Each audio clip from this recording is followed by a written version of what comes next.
Welcome back once again here to Dan White Field on this sun-splashed Friday afternoon, the final day of March, and we finally have spring. I guess they say in like a lamb, out like a lion, or in like a lion, out like a lamb, right? Is that the saying? I don't care what the saying is. I'm just so happy to say goodbye to March.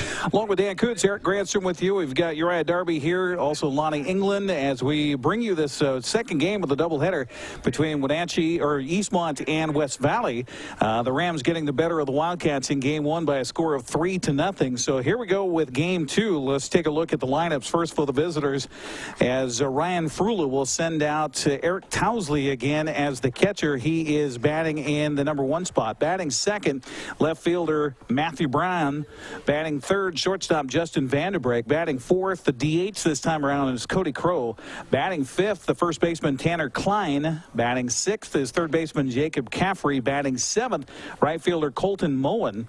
Batting eighth at center field, Spencer Bailey, and batting ninth is the second baseman Spencer Frula.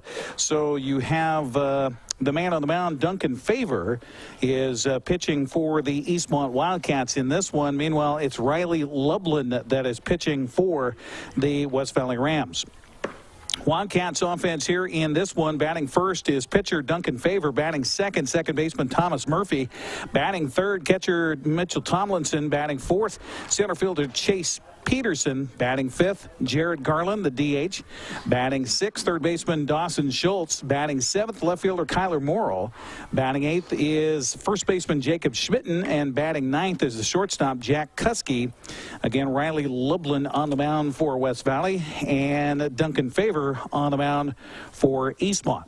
So after the loss here in game one today, the Wildcat season overall falls to sub 500 at 3-4, and now 3-2 in Big Nine play. Meanwhile, for the West Valley Rams, with the win here earlier, they improved to 5-2 on the season overall and 4-1 in Big Nine play. And Eastmont hoping to win the rubber match here, as it turns out to be, of the week in the series between these two clubs. So we're about ready to go here, and Eric Towsley will step in to start the ball game here against Duncan Favor. He's a hard thrower, by the way, Eric. He brings the heat. Right-hander on the mound for Eastmont with a windup and delivery on the first pitch is right down the middle for a called strike, 0-1 the count.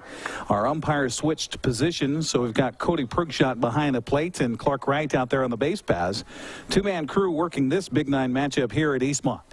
The 0-1 pitch misses inside for a ball, 1-1 the count. So Favor and Tomlinson, your battery. Schmitten at first, Murphy at second, Kuski at third, or at short, Schultz at third, Morrow in left, Peterson in center. And a 1-1 pitch to the plate is a little bit low for a ball. 2-1 the count. And interestingly, Liam O'Rourke is out there in right field, and he is the one who is being batted for in the DH. So you normally have the pitcher being covered, and normally you don't have the pitcher batting leadoff as well. Right. That's very unique. So 3-1 the count here to Eric Towsley. Towsley in our first game with a 3-for-4 performance, an RBI and a run score. This pitch swung on a hit hard on a hop right to the shortstop. Kuski, nice job of fielding that one right up in his breadbasket, and he's able to make the throw over to first in time. 6-3 on the putout, one out here in the first, brings up the left fielder Matthew Braun. Between games, I had a chance to talk to Eastmont pitching coach Eric Koontz, Wenatchee High School Hall of Famer, better throw that in. And at least for Eastmont, he, as the pitching coach, is in charge of the pitching count. We talked about this new rule that's been implemented by the WIA. That's his responsibility. First pitch on the way to Braun here, skips in and goes all the way to the backstop. 1-0 the count on Matthew Braun. And just a refresher, you're limited to 107 pitches. 107 pitches, and once they get to 107, it is up to the coach to say, Mr. Umpire, that's all he can throw. Well, it's also the pitches and then recovery time, right? I mean, if you throw X amount of pitches, then you have 1 day off. If you are above a certain amount, you have 2 days off, and you throw 100 and that many pitches, you're done for the week, I think. And I don't think that's going to be a problem because, of course, the spring break next week. There's no baseball games. 2-0 count, and this pitch is low and inside for ball 3. So falling behind the first two batters of the game so far, Duncan Favor. And for the record, Eastmont's starting pitcher for the last game pitched very well. He threw 98 pitches, by the way. He did. The first game, 98. Okay. 3-0 the count to Braun, and this pitch is low for ball 4. So 1 out, 1 on here for West Valley, and that brings up the shortstop, Justin Vanderbeek. Vanderbeek in the opener was 0 for 3. He did have a sacrifice fly for an RBI. He flew out to right, grounded to short, lined out to left, and had a sac fly to left. So if you're left fielder Kyler Morrill, you say, watch out. First pitch, he's in there for a strike. He took something off of that one. And a count 0-1 to Justin Vanderbeek. Who's also a very good basketball player for West Valley. Yes, extremely good. The 0-1 pitch is up and in for ball 1. 1-1 the counts. Our broadcast today brought to you by Walkabout Grill in Wenatchee and Leavenworth. Take a walk on the wild side. Leonard Evans Used Car Superstore, where the name means a great deal. And Global Car Care, Wenatchee's friendly expert auto repair specialist. The 1-1 pitch is a snap throw down to first base. Pretty close. Nice throw by Tomlinson. The pitch missed for a ball. 2-1 the counts. One thing I was talking with Coach Schmidt about before the ball game. You know, so many graduations, they had so many seniors last year off the squad, and not a lot of return players coming back this year. Toss over to the bag is not in time to get the runner, Matthew Braun. He said Tomlinson really was their only guy coming back that had a lot of starting time. The 2-1 pitch swung on and fisted to the left side of the infield, and the shortstop over will field and throw, and barely got the quick running Justin Vanderbeek at first base, but he does in time.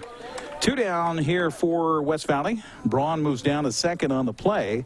That'll bring up the designated hitter, Cody Crow. You were talking to the first game, Dan, about how he just looks like a ball player. He does. And he also looks like he could probably reach the track out there beyond right field. It's a big poke to get the ball out of Dan White Field. It's got some of the biggest dimensions you'll find in the high school field, and tall fences to boot. Yeah. I think those are at least 10-foot fences out there. The pitch swung on and missed. Nice job pulling the string on that one. 0-1 the count to Cody Crow. Crow looking for his first hit of the day in the opener, in which West Valley won 3-0. He was 0 for 3. Got aboard on a walk in his first plate appearance, but grounded out the rest of the time to the right side of the infield. The 0-1 pitch is a curveball missing low for ball 1.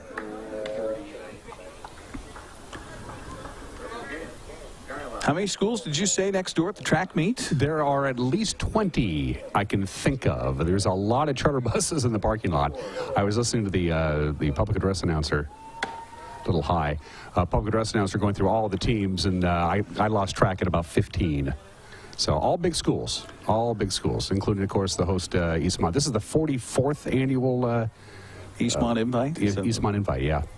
2-1 the count to Cody Crow, and the pitch bounces in. Nice stop by Tomlinson, but the ball skips away, and that allows Matthew Braun to move down to third base on a wild pitch. And a count to Cody Crow at 3 balls and a strike. And West Valley was able to get a run early against Eastmont in the second inning in the opener. And now with 2 outs and a runner 90 feet away from pay dirt here. The 3-1 pitch swung on and fouled at the plate, and the count goes to 3-2. The area between home plate and the backstop here at Dan White Field, pretty tall, pretty thick grass. It's one of the few places of the infield that doesn't really get worn down a lot. And, of course, they have the wooden bunting. So I'm expecting if there's a wild pitch or a pass ball, it's going to hit that wooden bunting and probably just die, give him a chance to score. 3-2 pitch is low and in the dirt. Nice job by Tomlinson to keep an eye on it, as the runner at third will have to hold on a walk, the second of the inning here, given up by Duncan Favor.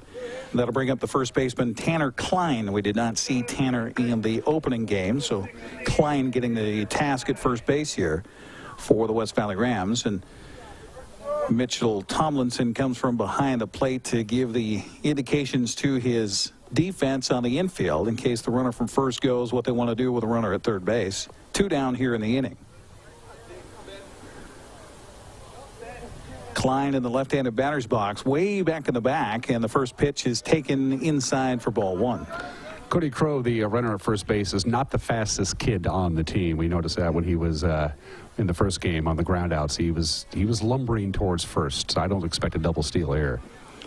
1-0 count. The runner from third breaks towards the home plate on the pitch to the plate, and it misses for ball 2. 2-0 the count. So a little bit of a struggle here for Duncan Favor in the first part of this game. So far scoreless West Valley threatening with 2 down here in the top of the first. And this pitch misses for ball 3.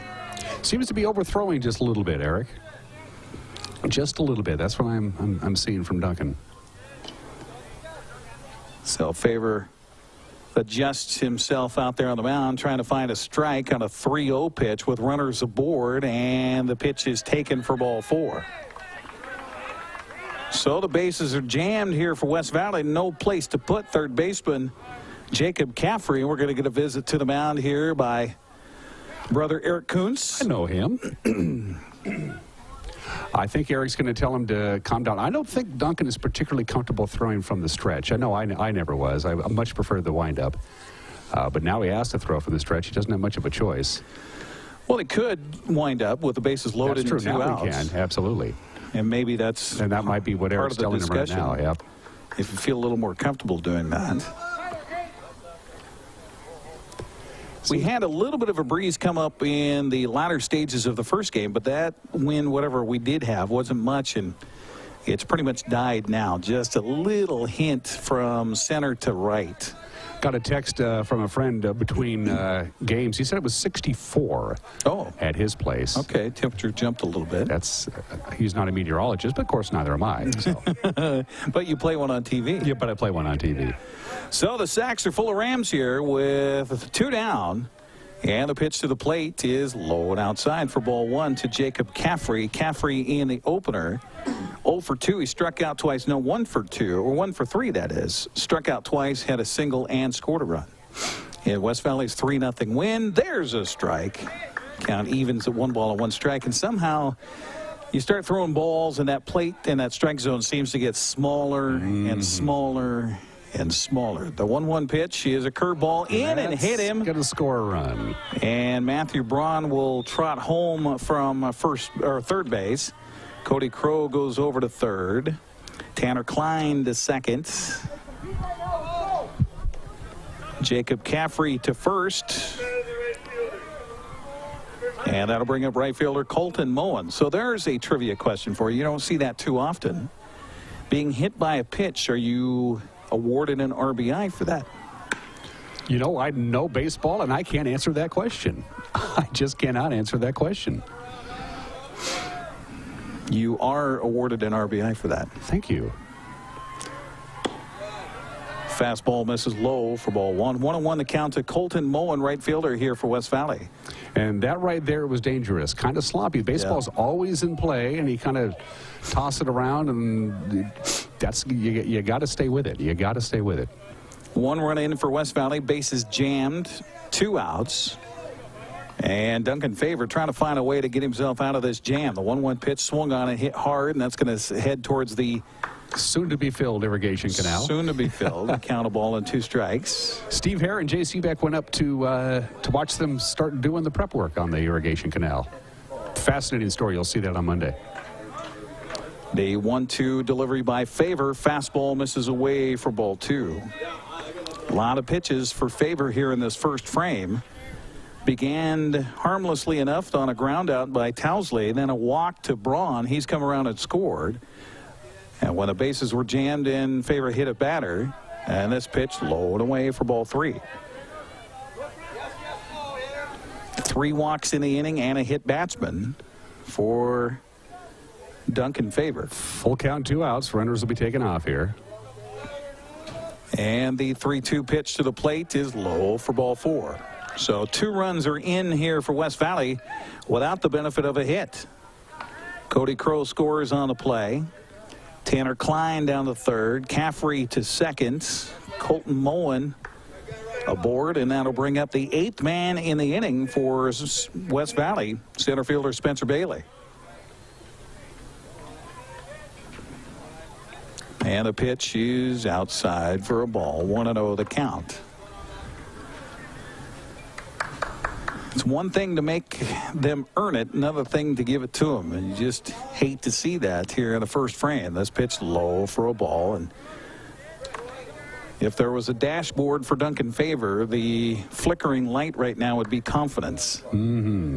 As you cannot find the strike zone, and Yeah, everybody here, the Eastmont contingent, hoping for good things for Duncan, and he finds the strike zone there on a 2-1 count now to Spencer Bailey. And if you're Ryan Frula, head coach for West Valley, you tell him to come up and take some pitches. A 2-1 pitch swung on and fouled away, and that evens the count at 2 balls and 2 strikes. One thing I'm noticing about Duncan is his leg kick has gotten almost non-existent. He had a real high leg kick. His knee was pretty much out his belt buckle earlier on, and now he's barely lifting it off the ground. The 2-2 pitch swung on and missed, and he gets out of the inning with a strikeout, but not before West Valley gets 2 runs, no hits, and 3 are left. We will head to the bottom of the first, 2-0 with West Valley on top. Eastmont due up. You're watching Wildcat Baseball here on the NCW Life Channel. Welcome back once again here to Dan White Field on the campus of Eastmont High School, along with Dan Kuntz, Eric Grandstrom with you. 2 runs in for West Valley in that first, without the benefit of a hit. Several walks, a hit batsman. Kind of a rough start here for the Eastmont Wildcats. Duncan Favor, though, will have a chance to give himself a little favor as he'll lead it off here in the top or the bottom of the first. He'll be the leadoff man. He'll be followed by second baseman Thomas Murphy and catcher Mitchell Tomlinson here due up for Eastmont to face Riley Lublin. We saw Lublin warm up for a couple of innings in game 1 today, but getting the start here in game 2. Dawson Schultz is warming up in the Eastmont bullpen after Duncan had a pretty difficult first inning, so we'll see. My guess is he's got a great bat, even if they decide to pull Duncan early for the struggles. They're not going to take him bat out of the lineup. They make him the DH. First pitch to him is a little bit low for ball 1, 1-0 the count. Duncan had a good game at the plate in game 1, going 2 for 3 with a single and a double. Looking for a chance to get things charged up here early for Eastmont. Takes the next pitch high for ball 2. You might notice, of course, he is batting from the left side of the plate. He is a switch hitter. He was throwing, of course, right-handed in the first inning. The pitch from Lublin to the plate. This one's in for a strike. 2-1 the count to Duncan Favor. You don't see that too often in high school. No. You just don't. You don't see too many switch hitters. It's a discipline that takes a lot of work. And a 2-1 delivery curveball taken for strike 2. 2-2 the counts. Cody Prugshot behind the plate calling balls and strikes. Clark Wright up the first base line on the base paths here this afternoon for game 2 between the Wildcats and the Rams. The 2-2 pitch swung on and chopped over the mound towards the second baseman, off to his left after he was scooting to his right, and safe. No. Oh my. I thought that Duncan Favor was safe at first base. As did I. Holy cow. Tough play for Frula, who was moving to his right, and then suddenly that ball kind of kicked back to his left. He did a good job of getting a glove on it. I've been impressed with West Valley's defense all day. They've had to deal with a lot of very strange bounces, and they've handled them. I'll bring up Thomas Murphy for Eastmont, swinging at the first pitch and fouling it over towards the irrigation canal. It'll take a couple of bounces and head right in there. Now, when the canal's full, those balls will float. Yeah, so do they have somebody downstream with a net, I wonder?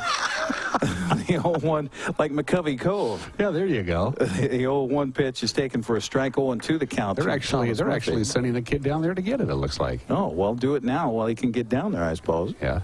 It's pretty deep. It's a good, 8 feet deep? Yeah, it is. 0-2 pitch on the way to the plate is swung on and fouled. Staying alive is Thomas Murphy. That's something as a public service to parents of kids that live anywhere near a canal here in the Wenatchee Valley. Don't let the kids out there to play around by the canal. No. Those banks are awfully slick, especially you get late into the winter. In fact, just as a general rule of thumb, don't play in the canal when it's full in July either. Well, no, that's what I'm saying. When it's charged. It'll take you right down. Yeah, don't let the kids out there to play around. The 0-2 pitch to Murphy, swung on and chopped on the third base side, in on it, and not able to field it cleanly is the third baseman Jacob Caffrey, and so aboard is Thomas Murphy. I'm thinking that's a base hit. I think so, too. We'll see what they score it up on the scoreboard here. It's odd to be so far away from the folks that are running things as far as the official book and the scoreboard. Yeah, they share a different press box. We're in a different building.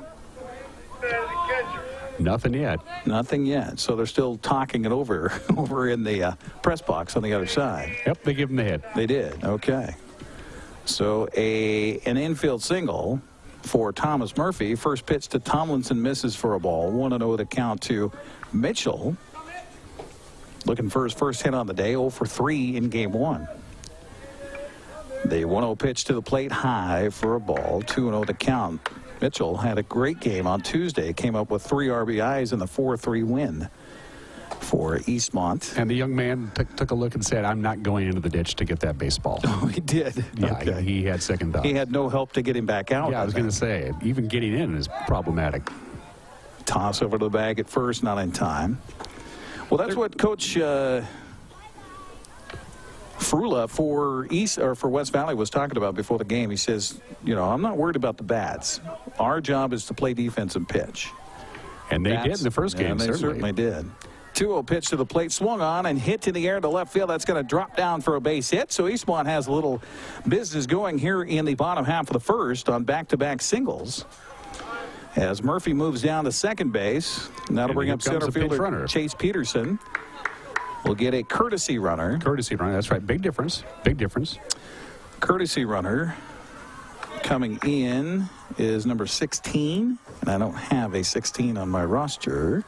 So we'll assume maybe off the JV roster that's Zach Visser. That was what I have to assume.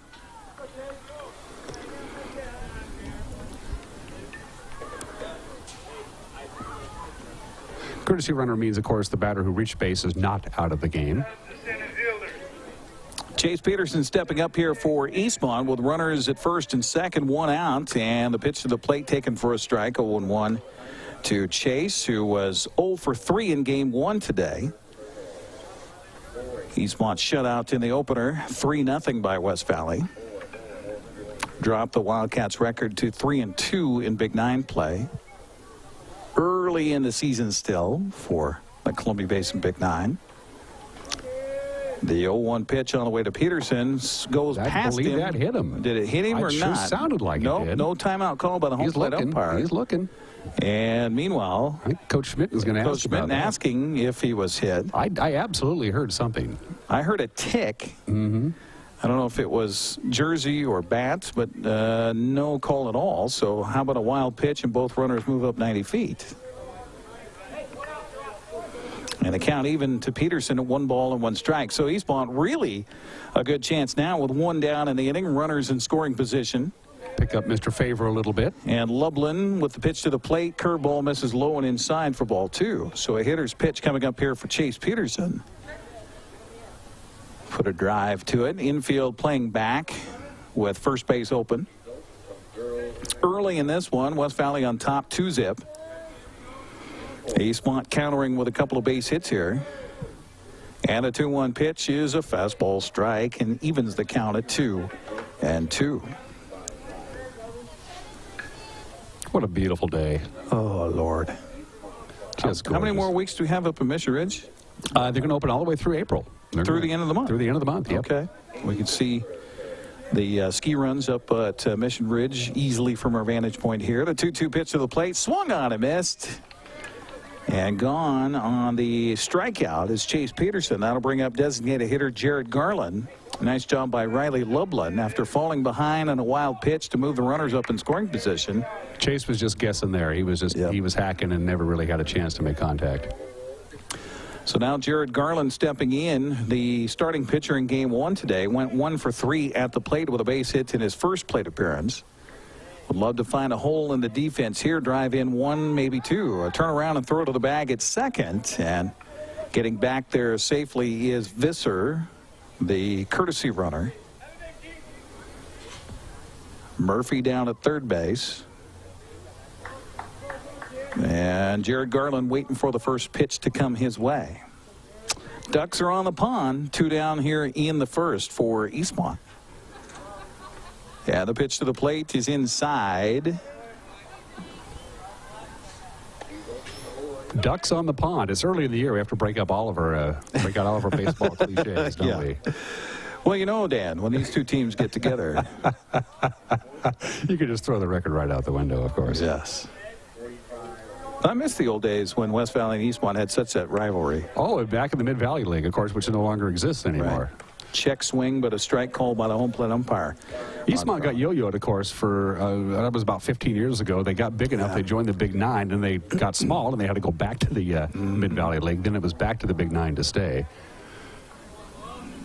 It was really interesting while they were doing the remodel on the high school and moving everybody around. Pitch swung on a foul back, and it counted ball and 2 strikes now on Jarrett Garland. Didn't affect their overall school count as far as school size, but made it interesting for the district on bodies. Eastmont belongs in the Big Nine, and they're not going anywhere. It'll be interesting to see what happens with Moses Lake with a new high school on the horizon. That's going to be, they got a little while to figure out what they're going to do. What is that? They have 5 years down the road? Yeah, it takes a good 3 years to build it. Right. I think the school district already has the land, but basically Moses Lake is going to have a second school, and with the current attendance, according to the WIA, of about 1,700, I'm assuming you slice that in half. Well, we saw that happen in the Tri-Cities with Pasco as one of the biggest schools in the state, and then they built Chiawana. And they were assuming both schools would drop down to 3A, but both schools stayed at 4A, which was surprising. This pitch misses high for a ball. 2-2 the count on Jarrett Garland. Eastmont down 2-zip. Runners at second and third here with a chance in this bottom half of the first frame here at Dan White Field. Riley Lublin, long lean in, and the 2-2 pitch is strike 3 called. That looked a little bit low, but the home plate umpire says strike 3. So how about the job by Lublin? Got a couple aboard in scoring position and then strikes out the final 2 batters he faces in the first. We'll head to the second. West Valley 2, Eastmont nothing. You're watching Wildcat Baseball on the NCW Life Channel. Thanks for joining us for Wildcat Baseball this afternoon, live from Dan White Field in East Wenatchee. Eric Granstrom along with Dan Kuntz. We've got Uriah Darby on camera today, and Lonnie England taking care of things in the van, and Becca Freeman back in the studios. So we head to the second inning of play. West Valley on top. Number 9 batter will lead off here. The second baseman, Spencer Frula, will be followed by Eric Towsley and Matthew Braun, and the windup and delivery is low for a ball. 1-0 the count, and we saw the struggles for Duncan Favor still out there on the mound for Eastmont, but he does have like a warm arm behind him, Dan. And we'll see what pitching coach Eric Kuntz told him between innings. Once again, I noticed that left leg back up where it should be for the proper delivery. I wondered, as you mentioned that, sometimes pitchers with runners on base will go to a slide step, necessarily away from that high kick, just to eliminate some of the motion out on the mound to not allow base runners to get a good jump. I wonder if that was kind of what was stuck in his head there. The 2-1 pitch to the plate here, low and outside for a ball. Count goes to 3-1. Well, as my brother would tell you, half of pitching is the legs, it's not the arms. And when you're doing that less kick, you don't quite have the push off the mound. 3-1 pitch bounces in for ball 4. So another walk, and that would be 5 walks and a hit batsman here for Duncan Favor. And I think Brandon Schmitten may have seen enough here for his starter on the mound for Eastmont High School. They are going to take the ball from him, and so they're going to make a defensive switch here. And while the switch is made and while the change is made, we're going to take a 60-second break on the broadcast. Well, again, 2-0 West Valley on top. We're in the second here at Eastmont High School at Dan White Field. We'll take a break and come back with more right after this. So the new pitcher on the mound for Eastmont is Dawson Schultz. So Schultz will take over on the mound here for Duncan Favor, who goes 1+. Now we'll see about the defensive changes. Looks like Kyler Morrow has come in from left field, and he will be our third baseman. And Mr. Favor has now gone out to left field. I had to figure they were going to keep his bat certainly in the lineup, Eric, as the leadoff hitter. So starting pitcher is now our left fielder. I'm sorry. Yes, our left fielder. Sorry. Okay, so Favor out and left, Morrow at third, Schultz on the mound. We got all the pieces set with Spencer Frula over at first base. He is the responsibility of Duncan Favor. And back to the top of the order here for West Valley as Eric Towsley will step up. Towsley with a pretty good bat. We saw that in game 1. He'll stand up here with a runner at first, and the first pitch by Dawson Schultz is a little high for ball 1. So a tough outing here today for Duncan Favor with 4 walks, make that 5 walks, and a hit batsman. 2 runs in with a runner is responsibility over at first base, and the 1-0 pitch on the way by Schultz is high for ball 2.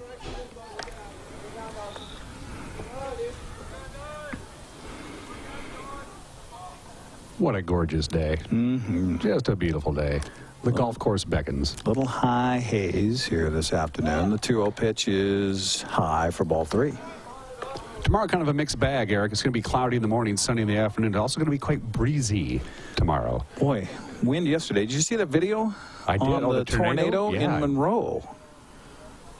The 3-0 pitch is inside for ball 4. That's a rare event. That's Midwest territory, not Northwest territory. Well, in the video, it looked like it was off of a surveillance camera, especially where the damage was done to that RV dealership in Monroe. There was really no warning. I mean, it was blowing, and then all of a sudden, the tornado crosses the street and knocks trailers over. I did think it was kind of humorous, though, that it would go through a trailer dealership. Oh, God just hates trailers, and that's what the tornadoes do. It's funny, your friend of mine, Jeremy Anders, who now, of course, works in Monroe, he said he had no idea there was a tornado until he got home from work. Yeah, I was talking to some other folks on the west side. They had no idea either. 1-0 the count to Matthew Braun here as he turns to feign a bunt, takes the pitch for a strike, and a count 1 ball, 1 strike, and that's only our second strike thrown of this inning for Eastmont's pitching staff. Going to be interesting to see what Coach Schmitten plans to do with the team next week. Again, they're on spring break. Some guys are actually going to be going on family vacations and things like that. I don't know if they're going to be practicing at all or anything really next week. 1-1 pitch misses outside for ball 2, 2-1 to Braun.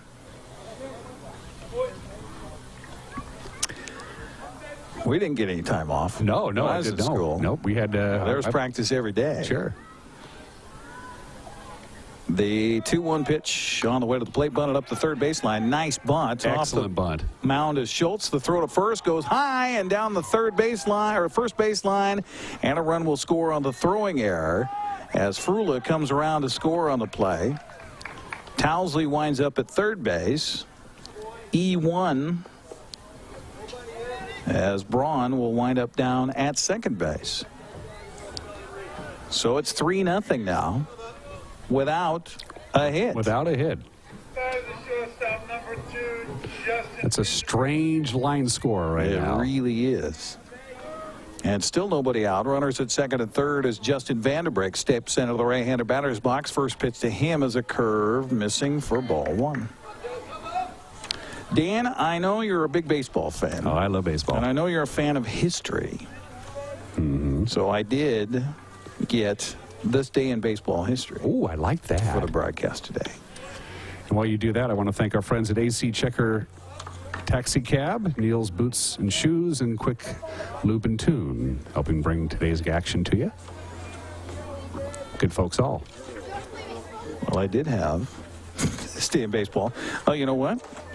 I think it stayed home because we had problems with the printer about the exact time that I was printing that out.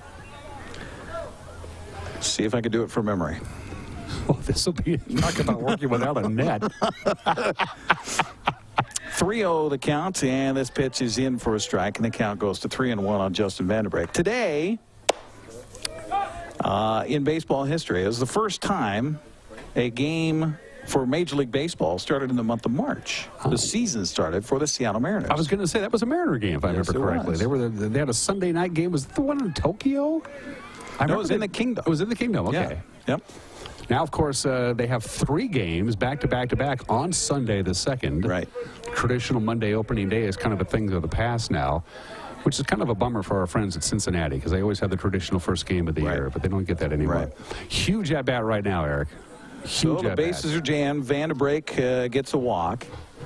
And Cody Crow steps up. First pitch to him, swung on and hit through the gap, and it will get out to center field for a base hit, and 2 runs are going to score. Cody Crow finds his first hit of the game and of the day.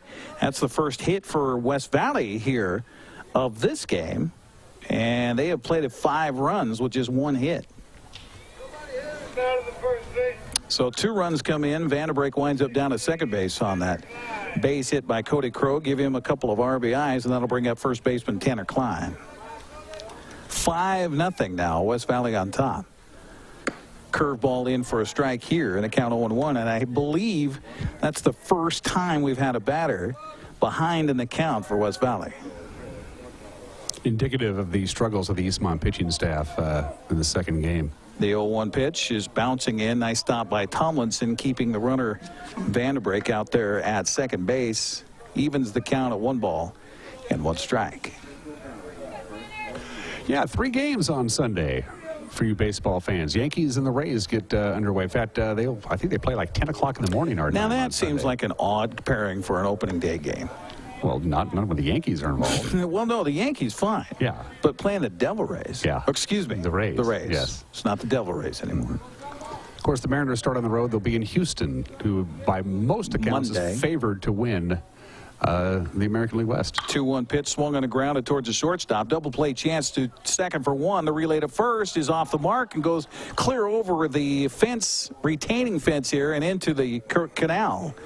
So another throwing error going to be charged here, and another run is going to score. And another ball goes into the canal. We're going to have to keep a canal count here. Interesting to see what Coach Schmitten is going to talk to Clarkey, the umpire, about. I didn't see any real issues with that. Looking at interference maybe out there at second base. Or did they not call him out at second base?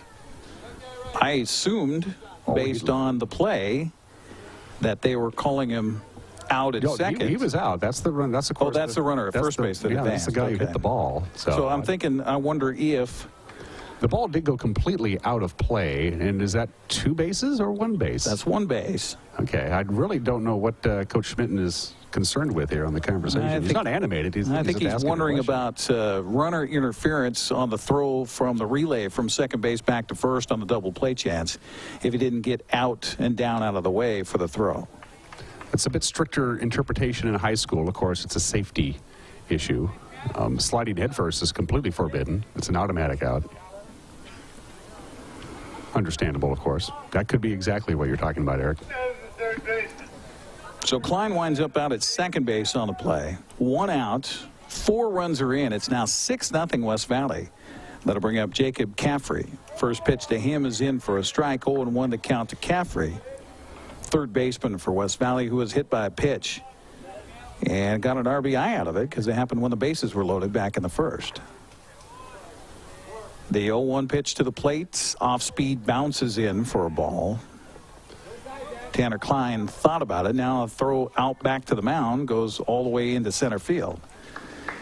And Eastmont kind of getting a little sloppy here. Maybe they already mentally went on spring break. It could be. About 10 minutes ago. Could be. That would, as a coach, I would change my plans if I was planning on giving anybody any time off. The 1-1 pitch to the plate is a fastball, misses low and away for a ball. 2-1 to count to Jacob Caffrey, 7th man up here at the plate for West Valley in the second. Duncan Favor, you can close the book on him. 3 runs given up. This pitch swung on and hit off of the pitcher. Shortstop will cover. The throw to first base, dug out, but he's with the foot off the bag. Tough play for Schmitten over there at first base. Nice job by Jack Kuski backing up as the ball caromed off of Schultz there on the mound. Now they're going to come out and check on him to make sure he's okay. In the process, Tanner Klein winds up over at third base. I was a pitcher, and that happened to me in Little League. It hit me right in the fat part of my body, right in the side of the head. That was fine. Ouch. Yeah, that was fine. So that's what's wrong with you. I wondered. I was fine, but Coach Wiles pulled me out of the game anyway. I remember that. So looking at the scoreboard, are they charging an error there? I see a hit. I see it. No, I don't see a hit. No, that's an error. Yep, they charged an error. They charged an error. Okay. So the next is, I guess, an error on the throw to first base?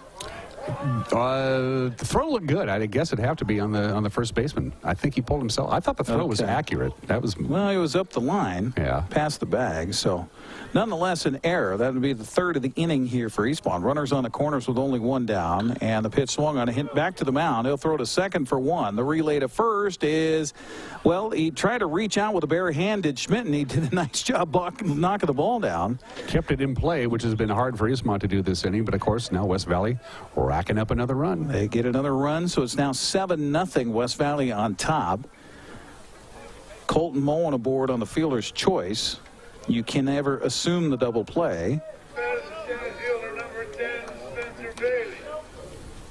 So 2 down here, and the 9th man to the plate, center fielder Spencer Bailey. I still don't know if I agree with that official score on the play before. No, I would have given him a base hit. Yeah, I would too. The ball reflected off the pitcher. I don't agree with that.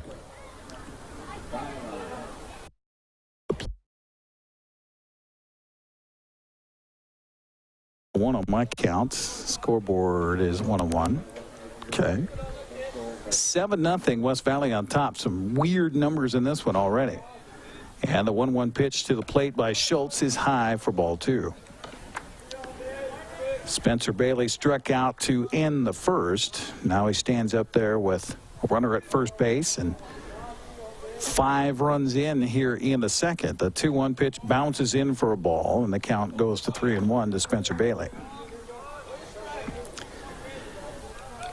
And this is where, as a broadcaster as well as a scorekeeper, you hate it when they get more than 9 batters to the plate in one inning. Mm-hmm. And that will be the case on a base on balls here to Spencer Bailey.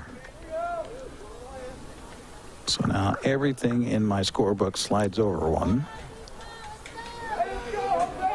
And we go to the 10th man to come to the plate in the inning, Spencer Frula. I wonder how many games I've scored in my life. Hundreds and hundreds, I'm sure. Oh, that's one of the bonding experiences I had with my dad, teaching me how to really? How to score a baseball game. Pitch to the plate, swung on and hit right in front of the home plate, and off the mound to field it. Schultz will throw to first base in time to get the out.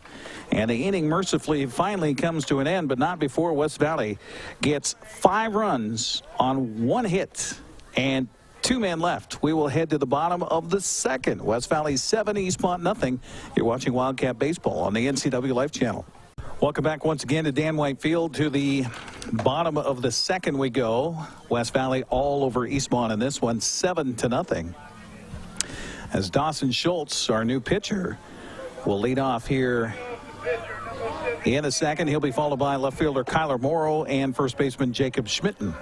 Coach Schmitten's instructions to his team: chip away, chip away, chip away. First pitch taken for a strike. 0-1 the count from Riley Lublin here for West Valley. Well, the old adage, how do you eat an elephant? One bite at a time.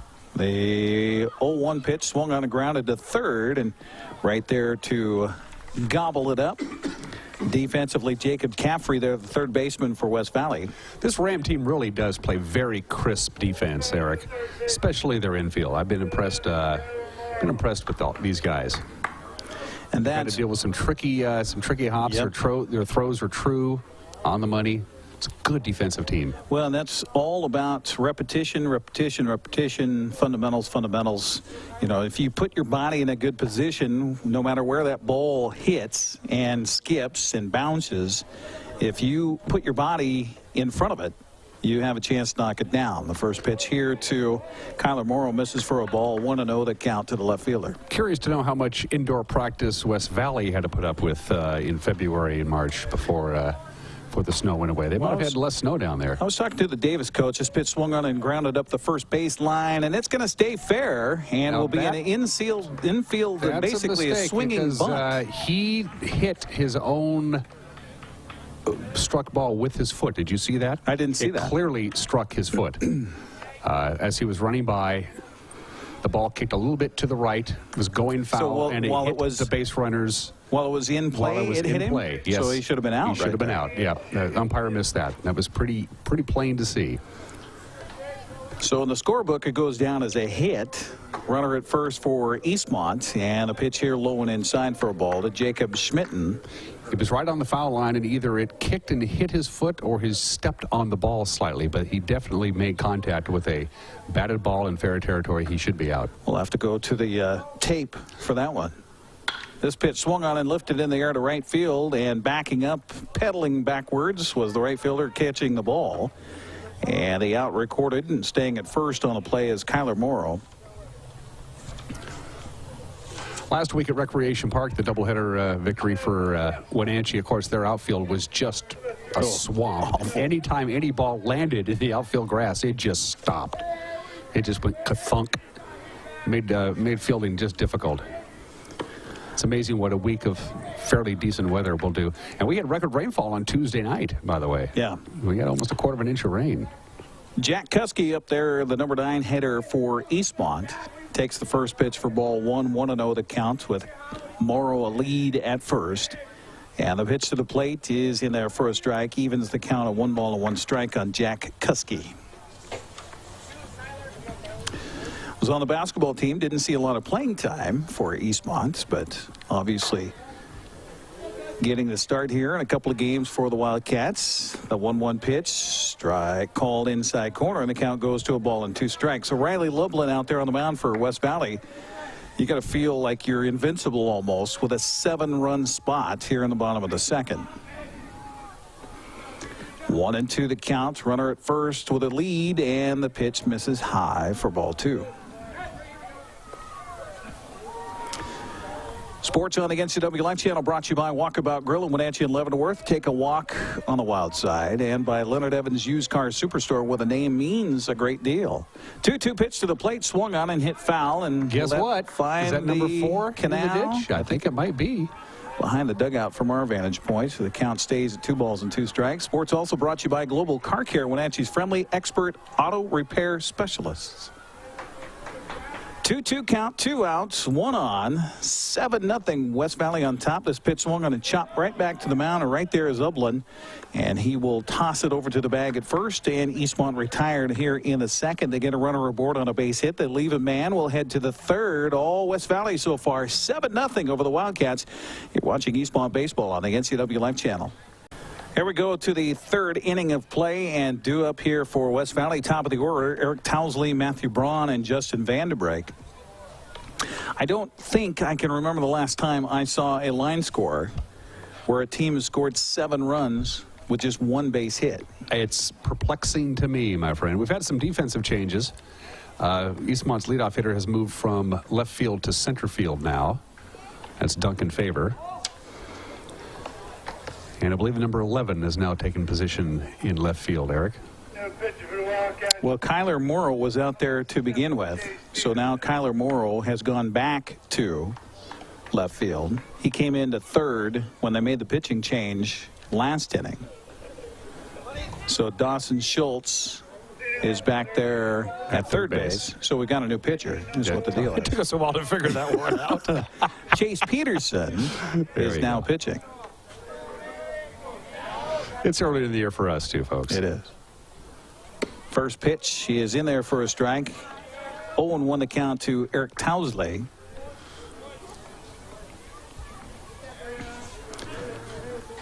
And if you're Coach Smith right now, you just want somebody to come in and throw some strikes. Count evens at 1 ball and 1 strike to Towsley. It's not just the pitching, which has been subpar, but the defense has been really not very good for Eastmont in the second game. 1-1 pitch is a little inside for ball 2. 2-1 the count. So now the next question, Dan, with my eyeballs here, is who's our center fielder since Chase Peterson was the center That fielder? is, I believe, Duncan Favor. Is it? Okay, so they moved him around. That This ball pitch was swung on a hit hard to right field on the horse, coming down with it. O'Rourke out there. Nice defensive play. So Liam comes up with the grab on the run. 1 down here in the third. Almost a little moral victory for Eastmont. But again, that ball was struck well. It was. It was hit to somebody, but it was hit well. That'll bring up left fielder Matthew Braun. Well, you remember that for the Mariners season a year ago. It seemed that they were hitting the ball on a screw, but right at people for just so many games the late part of that season. Braun takes the first pitch for a strike. 0-1 the count to Matthew Braun, who's scored twice, walked once, got aboard on an error. This pitch is in there for a strike. 0-2 the count.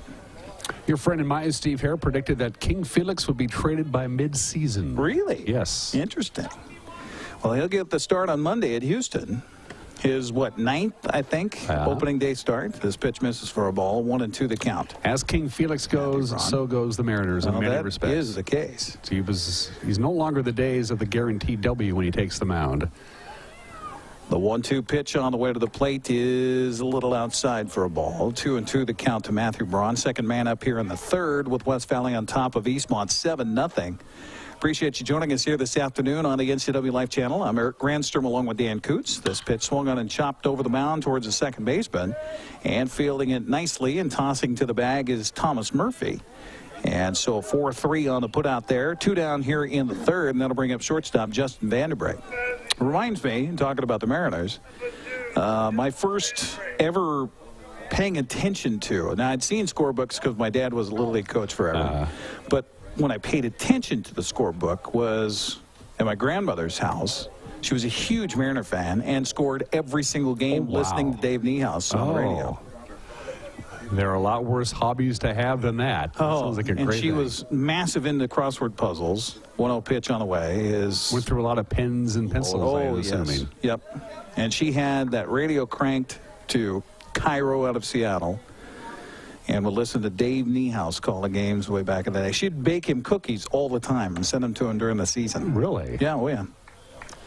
Anybody done that for you in your many years of broadcasting? No, baseball? I will say, though, that when I did Apple Sox games on the radio back in the day, we were up in Kelowna for an early season matchup with the Falcons. This pitch is across for a strike, and the count goes to 3-1 on Vanderbreg.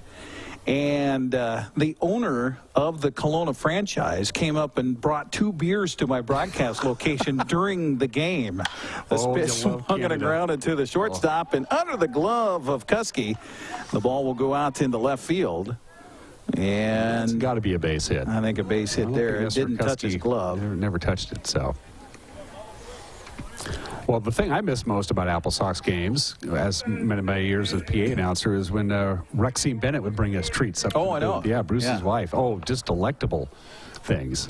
And it sounds odd to say that Bruce Bennett is not going to be doing the scorebook for the Apple Sox this year. Cody Crow steps up. He's got a 2-run single to his credit. Toss over to the bag at first by Peterson, not in time. We've got a new first baseman for Eastmont, too. Again, folks, it's spring training for us. It's regular season for these guys. No, that's Jacob Schmitten over there. Okay. This pitch swung on and hit hard, but right on a hop to the second baseman, and right there is Thomas Murphy. And that'll be 3 up, 3 down. And how about this, Eastmont for defensively? Moral victories better than anything just right what now. They needed, Eric. Just what they needed. No runs, 1 hit, 1 man left for West Valley in the third. We head to the bottom of the third. The Rams on top by a score of 7-0. Welcome back once again here to Dan White Field in East Wenatchee, home of the Wildcats. They trail the West Valley Rams here 7-0 in Game 2 of our doubleheader today, along with Dan Kuntz and Uriah Darby and Lonnie England. I'm Eric Grandstrom. Becca Freeman handling things back in the studios here this afternoon. Thanks for joining us on the NCW Life Channel. Due up here for Eastmont in the third, Duncan Favor will start things off. And the windup and delivery on the way to the plate is in there for a strike. 0-1 the count. Favor 0 for 1 in this one. Grounded out to second in his first plate appearance back in the first. We're in the third inning. He's played 3 positions in this game. He started as pitcher, ended up in left field, is now the center fielder. He's going to pull a Bert Campaneris, I believe, isn't he? So you mentioned you pitched. Mm-hmm. What else did you play? Team sports. I played. No, baseball. Baseball. Played baseball. Do more than pitch, or? Nope. I was a pitcher and first baseman. That's what we did. We had a 2-man rotation back in Little League. Me and Jerry Maxey. And my favorite story is the perfect game I had through 3 innings on a 100-degree day at Little League Park. And so the coaches met before the game and said, it's just blazing hot. It's unsafe. So, Dan, you're going to start and throw 3 innings, and then Jerry's going to throw 3 innings. And I can't remember the team we were playing. I want to say Joe L.T. Ford, maybe Tilley Equipment, and I had a perfect game through 3 innings. It was. So what happened when they replaced you? Well, Coach Wiles said, "Okay, that's for 3 innings," and I said, Coach, I have a perfect game. Nobody has reached first base. You can't pull me. So sorry, we had an agreement. Well, number one, it's Little League. Yeah, it was Little League. Number two, it's the third inning. I was throwing so good. I just had all my good stuff. And it's all been downhill from then. Yeah, pretty much. Basically. Yeah. I discovered golf and girls. Oh, what happened. Yeah. See, I've said that, and I said that to my daughter when she was younger. I said, you know, if you could stay away from boys, you'll be in good shape. I said, if I could have stayed away from girls, I would have had a 4.0 grade point average in high school. Full count here to Favor, and the pitch is a check swing. Bouncer over the mound right to the shortstop. Vanderbreaks field. Another great defensive play. Again, did you see that? Right when they hit the seam where the grass meets the dirt, it just like a billiard ball on a pool table, and he was able to scoop it up and throw him out. Again, very impressed with this Ram defense. One out for Eastmont in the third, brings up second baseman Thomas Murphy. Murphy got a base hit in his first plate appearance in the first. And they wind up in delivery from Lublin is swung on and fouled off of the catcher. And Cody Bregshot going to give the catcher a little moment here to collect himself as that smarts. Next broadcast live here for the NCAA Live Channel will be next Friday. Boys soccer next door here at the stadium as Eisenhower comes to town. 7 o'clock game time. Next Friday night right here on the NCAA Live Channel. Our soccer voice, Sebastian Moraga, came by today. Looking forward to calling that game next week. Sebastian does a great job for us. Appreciate he and Matt Wisen for teaming up on our soccer broadcast here on the NCAA Live Channel. The 0-1 pitch swung on, and this one's not going to find the canal. I think it's beyond the canal. Ooh, the record for canal balls in a single game here at Dan White Field is 6. We were closing in on that. Okay. So. When it's a 7-0 bowl game and kind of squirrely numbers up there, you start looking for other things to talk about. This pitch misses for a ball. 1-2 the count on Thomas Murphy, second baseman for Eastmont. Long season to go, so your one day does not determine your entire quest.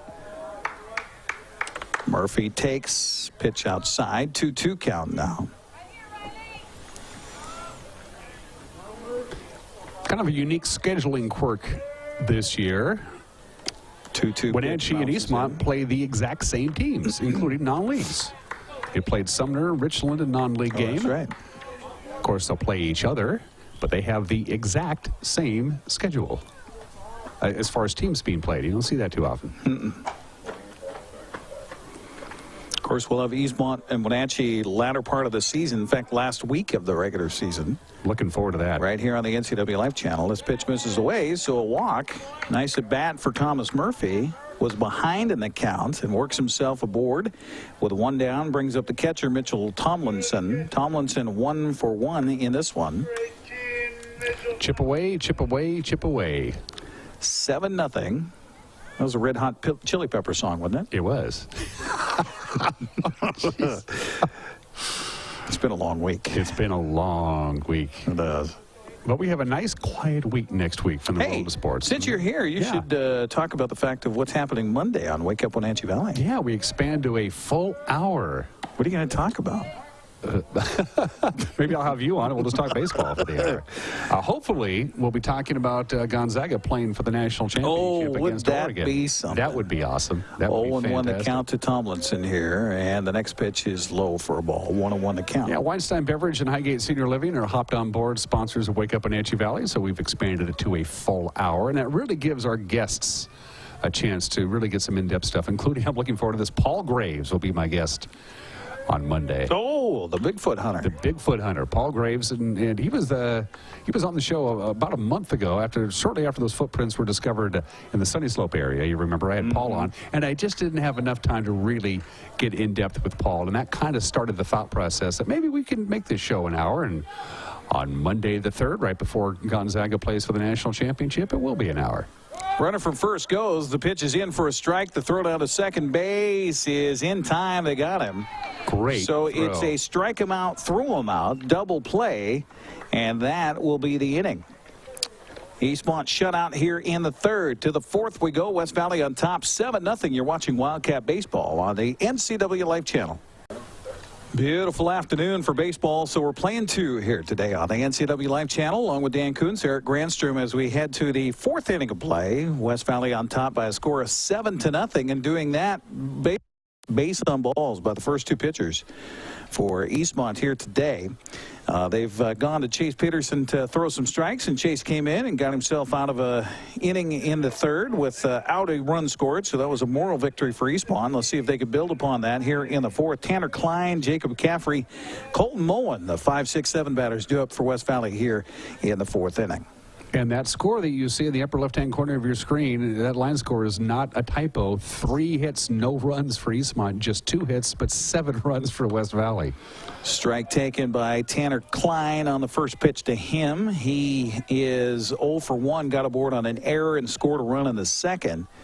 He walked in his first plate appearance in the 1st. The 0-1 pitch swung on a hit foul towards the first base dugout, and bodies go scrambling down there. You notice they don't have coaching boxes here yet at Dan White Field. I'm sure they'll be putting those in. And that is one of those high school rules. You see that very rarely enforced in the other levels. That's a foul ball. Might be a play for the third baseman. Good hustle. No. But in high school, they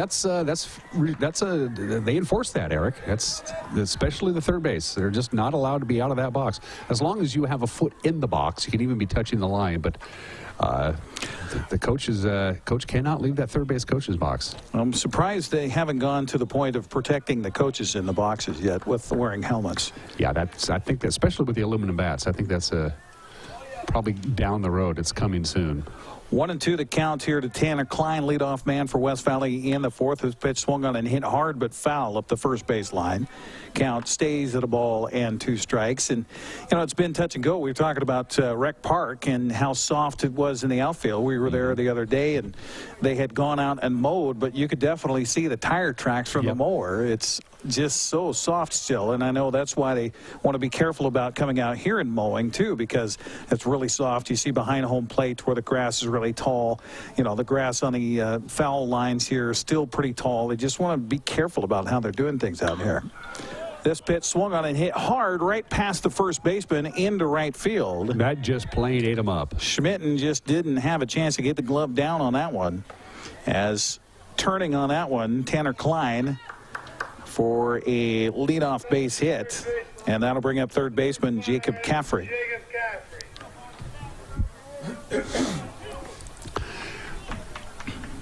Caffrey on the day so far, let's see. I got aboard on an error. That was that one that we thought shouldn't have been an error, but was ruled an error. Back in the 2nd, he was hit by a pitch with the bases loaded in the 1st. So 3 hits on the board for West Valley, 7 runs on 3 hits, no errors.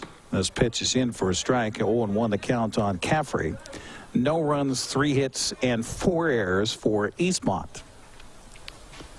Very strange line score. Pretty good lead out there at first by Klein. He stays. The pitch is high, and the count goes to a ball and a strike on Jacob Caffrey. Caffrey makes me think of McCaffrey, which makes me think of the NFL draft. Also, once we get to the month of April, coming up just a few weeks away. Toss over to the bag at first, not in time. Member of the Legion of Boom celebrating a birthday today. Also the subject of trade rumors. Mr.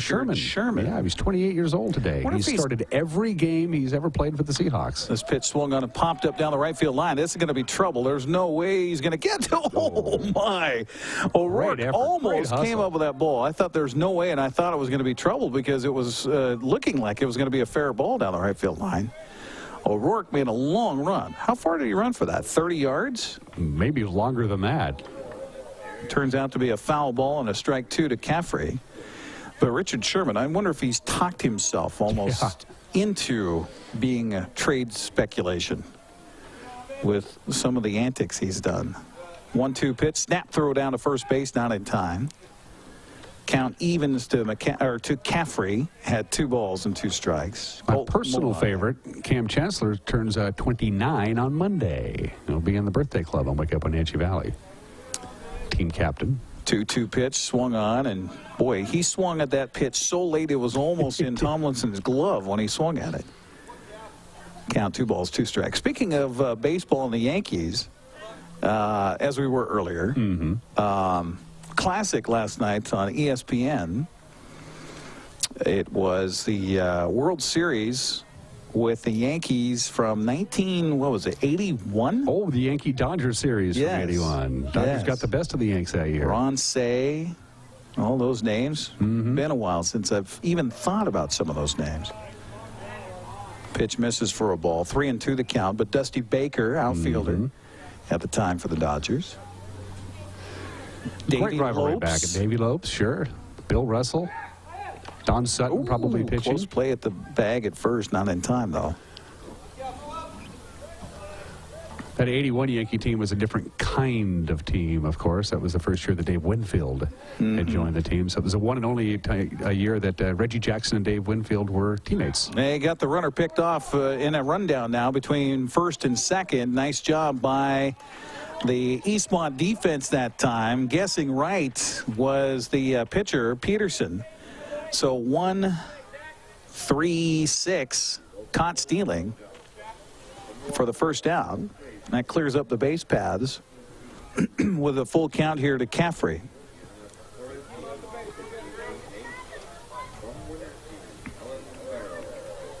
And the pitch to the plate is a little inside for ball 4. ESPN Classic's been showing a lot of classic baseball games to get ready for the 2017 What was interesting campaign. about that broadcast, when I didn't remember this from back in that time, but you had Howard Cosell and Keith Jackson on the same broadcast. Yeah. And I think probably, Jim Palmer was probably in that group? Yep.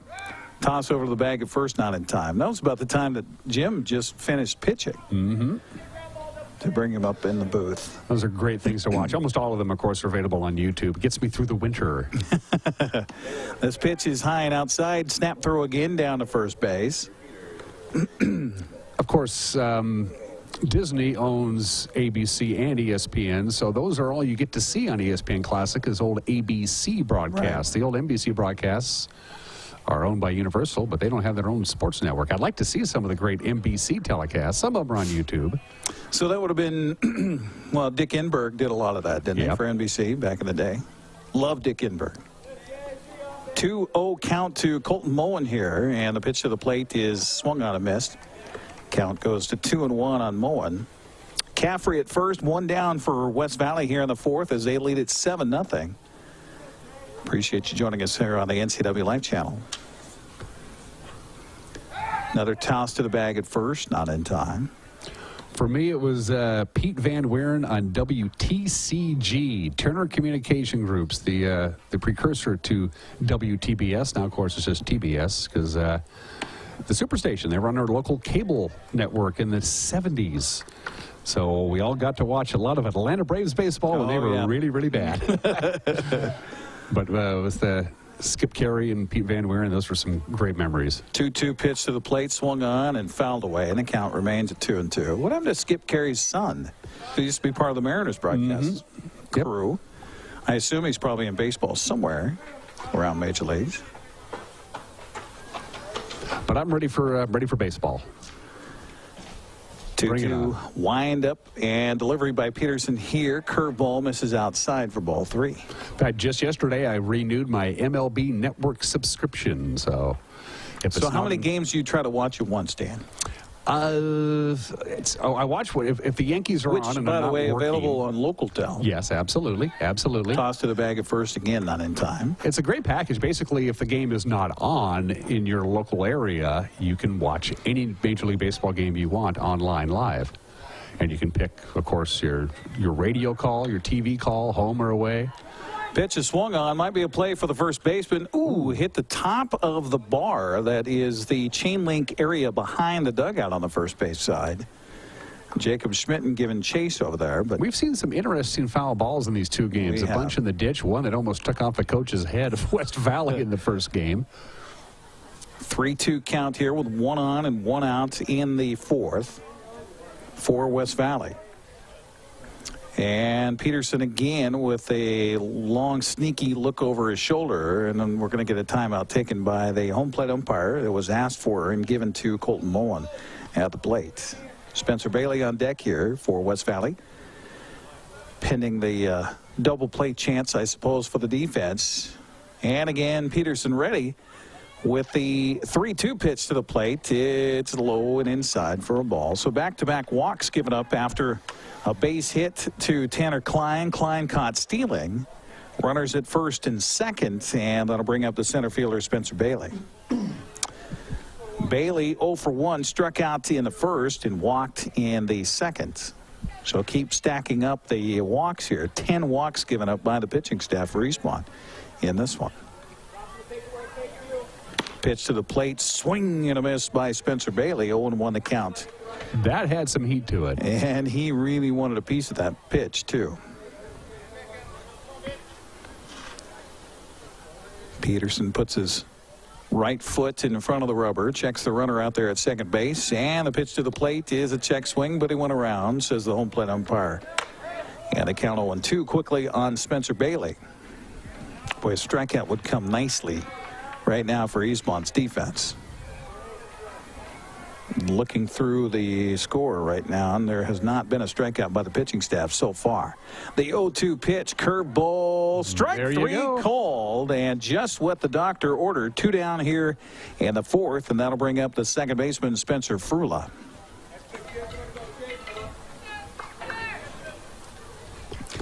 Lights are on across the way at the track meet. And it looks like they just are flickering the lights on here as well at the Dan White Field. Pitch to the plate, swung on, lifted in the air to shallow right. Should be an easy play for O'Rourke out there. He will make the catch. And another harmless inning here for Chase Peterson, doing a good job in relief for the Eastmont Wildcats, but a lot of work to do offensively as we head to the bottom of the fourth inning. West Valley on top, 7-0. You're watching Eastmont Baseball on the NCW Life Channel. To the bottom of the fourth inning we go. West Valley on top by a score of 7-0. 7 runs, 3 hits, no errors for West Valley. No runs, 3 hits, and 4 errors for Eastmont. Been a tough go defensively for the Wildcats in this one, but let's see if we can get something going offensively here as we start the fourth. Chase Peterson, Jared Garland, and Dawson Schultz do up here in the inning against Riley Lublin. The right-hander's winded delivery on the first pitch is way outside for a ball. 1-0 the count. And sometimes you see that, Dan, where, you know, you get these lopsided innings and your pitcher kind of gets a little cool in the dugout. The 1-0 pitch swung on a fly ball into left center, and the wind kind of blew that one a little bit. The wind has come up just a little bit here as we get into this middle part of game 2. The out recorded, Bailey out there on the catch. And again, it is supposed to be a tad on the breezy side for Saturday. Just a little heads up on that if you have some outdoor activities. Afternoon sunshine, but wind pretty much all day. And then a beautiful day Sunday. That's the golf course day for me. Garland now steps in for Eastmont with 1 down and takes the first pitch. Curveball for a strike. 0-1 the count to Jared Garland, who struck out looking back in the first. He's 0 for 1. Lublin with the wind, and the 0-1 pitch to the plate is high for a ball. Again, a reminder, hockey on your network tomorrow on the NCW Life Channel. 1 o'clock game time for Chilliwack and Wenatchee Wild. That's game 4 of the BCHL playoffs. This pitch swung on and chopped back to the mound, and right there fielding it and throwing it and out. Riley Lublin on the play. 1-3 on the putout. 2 outs here for Eastmont in the fourth. Brings up the Dawson Schultz. The third baseman, number 17, Dawson Schultz. Schultz has been around the field defensively for Eastmont in this one. Third base now. He was pitcher. Then he was left field. Then he was third base, and that's where he still is. Fouled the first pitch off. Was that a foul ball or a ball? It was a ball, but I don't know if it was a foul ball or no. It was a ball. Yeah, it was a ball. I didn't. We're still early in the season. It's still early in the season. 1-0 pitch swung on and hit on a hop, and the Vanderbreak. It's just a vacuum out there at shortstop. And he makes that look easy once again here for West Valley defensively. A 1-2-3 story for Eastmont. In the fourth to the fifth we go. It is the Rams leading the Wildcats 7-0. You're watching Eastmont Baseball on the NCW Life Channel. To the fifth inning we go, 7-0 West Valley on top. You're watching Eastmont Baseball here on the NCW Life Channel. And sports also brought to you by AC Checker Taxi Cab, Neil's Boots and Shoes, and Quick Lube and Tune. We appreciate their support of our broadcast here on the NCW Life Channel. Along with Dan Kuntz, I'm Eric Granstrom on our broadcast here today. Second inning of a doubleheader. West Valley won the opener 3-0. Lead this one 7-0. 7 runs, 3 hits, no errors for West Valley. No runs, 3 hits, and 4 errors for Eastmont. Top of the order due up here in the fifth for the Rams, Eric Towsley, Matthew Braun, and Justin Vandebrake.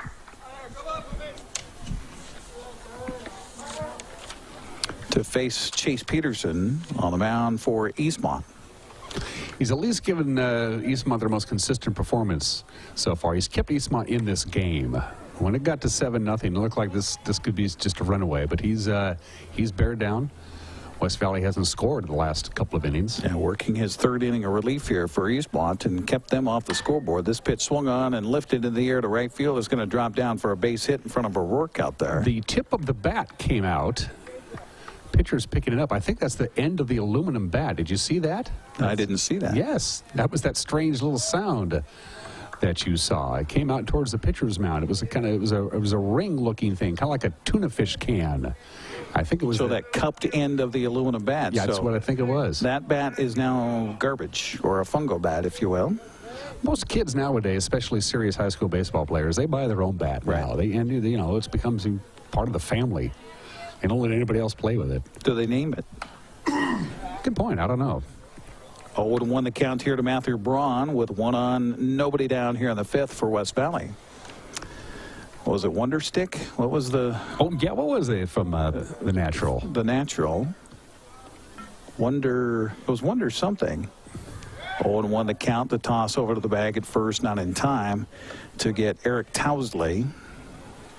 But like all baseball players, you get a I still have the glove I've been using for 25 years. It's just it's been completely worn down to nothing. It's just a complete floppy, but there's no way I'm ever going to get rid of it, ever. And I have no interest in breaking in a new glove at my age. But I would never give up that particular glove either. I had, the ball got off of the first baseman's glove, and that's going to allow the runner at first to scamper down to second. That's going to be an E3. Ball was right to him on the pickoff move by Peterson, but Schmidt not able to handle it over there at the bag, and so down to second goes Towsley. Meanwhile, the count to Braun at no balls and 2 strikes. Outside with that one, 1-2. I had I was a catcher, so I had my catcher's glove. But then I had a fielder's glove that was actually, I think, a softball outfielder's glove. So it was huge. Oh, yeah, you could sleep in it. Yeah. 1-2. The pitch swung on, a missed, and gone with a strikeout. Second strikeout for Chase Peterson. So did you wear the mitt barehanded, or did you put your batting glove and then put the mitt on top of that? Well, that glove was so big, I had to put the batting glove on my left hand and put it inside, or else it would fall off. I think it was half a cow I had on the end of my hand. Justin Vanderbrake steps in here for West Valley, and the first pitch curveball taken for a strike, 0-1 the count. But my coach, high school coach, decided that he wanted to give me a little break behind the dish, especially when we played these doubleheaders, and tried to make me an outfielder. You notice I say tried. The 0-1 pitch swung on the ground and towards the shortstop, over to his left or to his right, fielding the play, and a little decision there by Jack Kuski. Thought about throwing it to third, but by the time he thought about it, third base wasn't covered in time. He didn't have anywhere to go with it and had no time to throw over to first. That's another one of those ones, Dan, where how do you score that? A cleanly fielded ball. Well, he wanted to throw the ball to third base, but the third baseman was not covering the bag. Obviously, he should have gone to first, I think. I mean, the ball was well struck. It was right in his glove. But there was no error as far as fielding or throwing. Check swing here by Cody Crow. 0-1 the count. So Vanderbrake aboard at first. Towsley now down at third base. Well, Cody Crow had one of the bigger hits earlier in this game that didn't quite bust the game open, but it started West Valley down the right track. Again, a critical at-bat here for the Wildcats. They're calling that an error. So the fifth error, now a run down between first and second, and they got to watch the runner at third, and he runs way out of the base path, so he's out. He's out. And now they might be able to get a run down over at third base, but the throw skips past the third baseman and will head to the fence, and an easily chance for a score here for Eric Tousley. And West Valley will absolutely trade that out for that extra run. No doubt about that. So Cott stealing 1, 3, 4 on the put out for the second out. And that is now the sixth error of this game for the Wildcats. The sixth error, and we're only in the bottom of the fifth inning. And that was an error on the second baseman, Murphy, on the throw over to the bag at third. If you average more than an error an inning, you are not going to win the game. I don't care what level you're playing at. It's a little tough. Yeah. 1-1 to count to Cody Crow. With a run in here in the fifth. This pitch swung on and chopped up the first baseline. We were talking about that first base cut in foul territory on the grass there. And this one does go foul, so it is a ball and 2 strikes. It looks almost like a small ditch, doesn't it? It does. A mini irrigation ditch. Since we've had that as a theme here this afternoon as we grow into the evening hours with the lights on here but not taking effect. This pitch swung on and fouled behind us. And out of play, the count remains at a ball and 2 strikes. I must say, Eric, you're a lot warmer today than you were a week ago at this time. You were... Yeah, at Rec Park, that was a little bit of a challenge.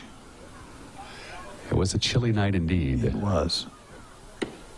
1-2 pitch misses low and away for ball 2. 2-2 the count. When my coach tried to try me out at outfield, I had the arm for it, no problem. Had okay foot speed, but the problem was I run on my heels. This pitch misses low and inside for a ball. 3-2 the count. So as a fly ball would come out to me, running on my heels, my eyes would bounce around in my head so much, the ball looked like it was moving 3 feet in a circle as I was running across to try to grab it. 3-2 pitches high for ball 4. So Cody Crow. You don't strike me as a particularly fast person. I mean, even in your youth. I didn't say fast. Okay. I said quick feet. Quick feet. Okay, yes. That's a big difference. I was an offensive guard. Okay. So I had real good quick feet, but no speed. Once you got above the ankles, though, that was all there. Yeah. My feet would move really quickly in one place. Tanner Klein steps up, but first they'll toss over to the bag to keep Cody Crow over there close. I don't think they have to worry about Cody Crow trying to steal a bag. No. Just a guess. It'd take him about a half an hour, I think, to pitch low for a ball. 1-0 the count to Tanner Klein. Clearly a power hitter. We were talking about spring break and whether or not the kids would have some time off here. I ended up getting some time off my senior year during spring break from baseball, but only because I got smacked in the eye with a ball. The 1-0 pitch is low for a ball. 2-0 the count. We were at Stanwood. I was warming up the pitcher before the game, and some Stanwood girls walked by. See, again with the girls. You see. The 2-0 pitch on the way. Swung on a grounded through the hole for a base hit out to right field. Crow's going to hold up at second on the play. Give a base hit, the second of the game for Tanner Klein. So you weren't paying attention. So I was purveying the landscape when the pitcher decided to throw the ball, and he hollered last minute. It's a good thing he did, because it would have hit me right in the temple had I not turned my head. Turned my head just in time to get smacked right in the right eyeball by the ball. Split me wide open. Had blood on the back of my eyeball. I had to have that lanced to open it up. Week later. So, yeah, I was off for spring break from baseball. Jacob Caffrey in there now for West Valley. Took the first pitch for a strike. 0-1 the count. 2 on, 2 outs, 1 in, and a curveball here misses high for ball 1. 1-1 the count. Inning began with Eric Tousley getting aboard on a base hit. He scored after moving around on a couple of errors. 6 errors in the game here for Eastmont. And the 1-1 pitch on the way is high for a ball. 2-1 the count on Jacob Caffrey. I'm impressed with this West Valley team. I really am. Well, they and Wenatchee expected to be two of the contenders for the league championship. This pitch misses high for ball 2 or ball 3. 3-1 the count to Caffrey. And Coach Zender has an almost impossible act to follow. The Panthers went 24-1 and finished third in state last year. Just a phenomenal year. Well, West Valley lost to them to get to the Final Four, right? Mm-hmm. 3-1 count to Caffrey. The pitch by Peterson is high for ball 4. So the base is loaded here for West Valley in the 5th. But Coach Zender's team last year was senior laden. I mean, it was almost all seniors, so I didn't really have any idea what kind of junior varsity team they had last year because none of them got to see varsity action. We've got a pinch hitter here for West Valley, as it will be Michael Arnold, who was our starting pitcher in game 1, if I remember right. Takes the first pitch for ball 1. And you'll see this a lot in high school baseball. We saw it last week, as a matter of fact. West Valley's coach is looking for that magic 10th run to shorten the game up a little bit. This pitch swung on and hit on a hop right to the third baseman. And coming over to field and record the final out himself is Dawson Schultz, and that'll do it for West Valley. But the Rams get another run on a base hit. They leave 3. We will head to the bottom of the 5th. It is 8-0 West Valley over Eastmont. You're watching Wildcat Baseball on the NCW Life Channel. New pitcher on the mound now for West Valley. As we head to the bottom of the 5th, it'll be Cody Crow on the mound now, taking over for Riley Lublin. Lublin goes 4 innings, allowed 3 hits, no runs, 1 walk, and he struck out 3. And he has 4 innings of work, so his day is now done for West Valley. And Cody Crow coming out now to pitch. He was the designated hitter in this one offensively. So we'll see if they made any more defensive changes here as they lead it 8-0 to the West Valley Rams over Eastmont, as we're in the bottom of the 5th, and left fielder Kyler Morrow in there for Eastmont. And obviously we'll have a new designated hitter for West Valley. We actually have a pinch hitter for Eastmont too, as it is number 16, and that's Zach Visser. We believe it's Zach Visser. Well, the bench is yelling, "Come on, Zach!" So I'm pretty confident that you have that one correct. Oh, your young ears, Dan. What? Zach Visser takes the first pitch for a ball, 1-0 the count. Cody Crow with a wind and delivery on the 1-0 is taken for a ball, 2-0 the count. Well, Jacob Schmitten is on deck, so he's up next, and Liam O'Rourke would be, Jack Kuski would be up after that. Takes another pitch, so Cody Crow having a hard time finding the strike zone here to start off this bottom of the 5th inning. The 3-0 pitch to the plate, low and inside for ball 4. So a 4-pitch walk. And Eastmont has a man aboard here in the 5th inning. 8 runs, 5 hits, no errors for West Valley. No runs, 3 hits, and 6 errors for Eastmont. Number 20, Jacob Schmidt. Jacob Schmidt now stepping into the box here for Eastmont. In between the innings, taking strike 0-1 to count. We can hear Brandon Schmidt, the head coach for Eastmont, down there in the dugout, giving a talking to the boys in red. Eastmont has offensive firepower. It's their defense. This has been killing them in this second game. Oh, one pitch swung on a chop towards the shortstop. Vandenbrake fumbled with the ball. Now throws high, and a rare error for the shortstop for West Valley is going to move everybody up 90 feet. And Eastmont with a chance to do a little damage on that 8-run lead as they get man aboard here at second and third. Rare defensive miscue. That was a custom-made double play ball for West Valley. So he fumbled it and then threw high. So E6 allows the runners to get around. So Visser's now at third base, Schmitten at second. That'll bring up Jack Kuski. First pitch to Kuski. Curveball strike, 0-1.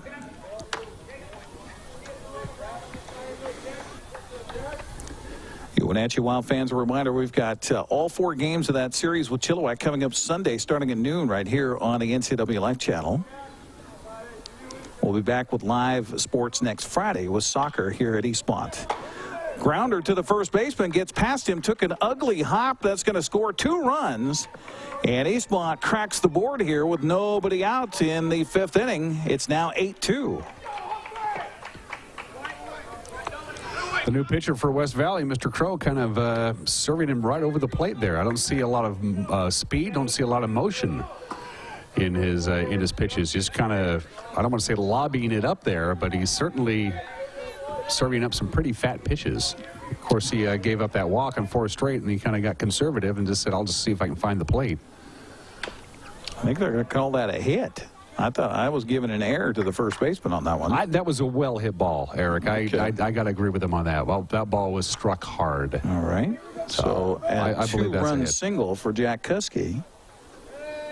And back to the top of the order for Eastmont. Duncan Favor in there. 0-1 the count to him. Toss to the bag at first is not in time. Favor 0 for 2. He grounded out to second in the first, grounded to the shortstop in the third. That's the kind of thing that would drive my dad nuts. There's no reason to throw over to first base When you're up at 6 runs. None whatsoever. All you're going to do is put that guy in second in the scoring position. That's all you're going to do. Pitch misses low and away for a ball. 1-1 the count to Duncan Favor for the Eastmont Wildcats.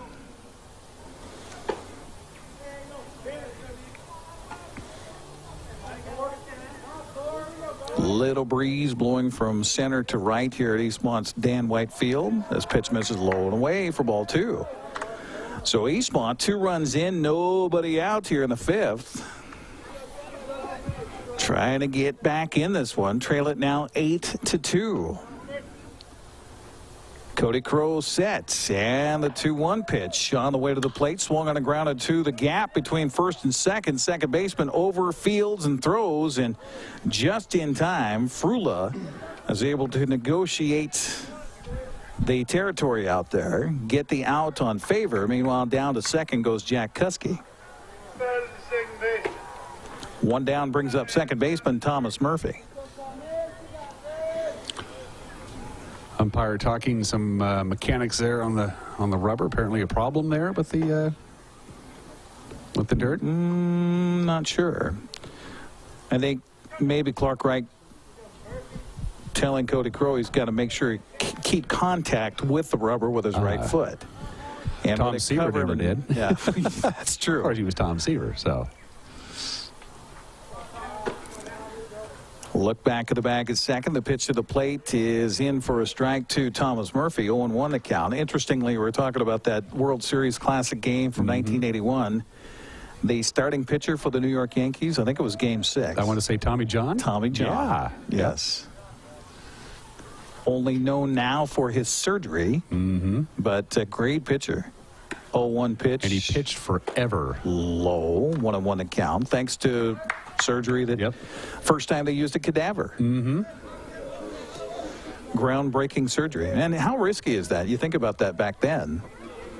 For a pitcher whose living is made by his arm. It saved countless careers. The 1-1 pitch. Well, and they're still using that procedure. Yep. Ball across for a strike to Thomas Murphy. 1-2 the count. Murphy 1 for 1 in the game. He singled in the first, walked in the third. Was picked off of the bag at first base. The 1-2 pitch by Crow to the plate, swung on and chopped towards the third baseman. He'll look back at second, then throw to first in time for the outs, and staying at second on the play is Jack Kuski. So 2 down for Eastmont here in the 5th. That'll bring up the catcher, Mitchell Tomlinson. But there you see the fundamentals again, Dan. Jake McCaffrey there at third base. Fields the ball first, does what he should do, looks the runner back.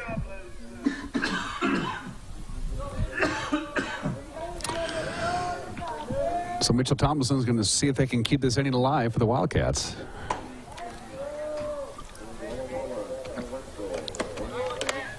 First pitch taken for a strike.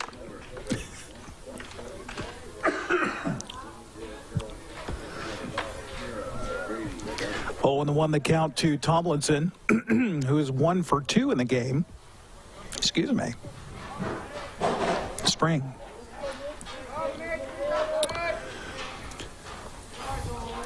Yeah, the snow mold, my allergies aren't as bad as they have been in years past. I'm pretty happy with it.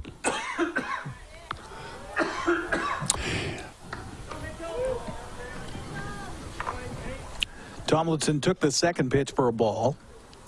Evens the count to the ball and a strike as Cody Crow continues to work in relief here for West Valley. Eastmont finally able to break through on the scoreboard for the first time today. The 1-1 pitch is swung on a fly ball deep to left field. This one could be trouble. It is through the gap all the way back. Going to score a run easily and cruising into second base with a stand-up RBI double.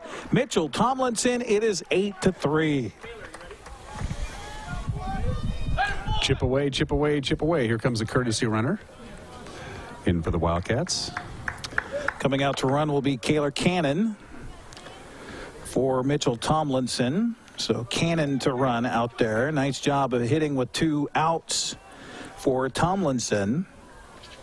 We mentioned he had 3 RBIs in the game Tuesday this week down at West Valley. Eastmont picking up the victory. Now Chase Peterson will step up for the Wildcats. Pitcher, number 7, Chase Peterson. It's now an 8-3 ball game. Let's see if Mr. Peterson can help his own cause here.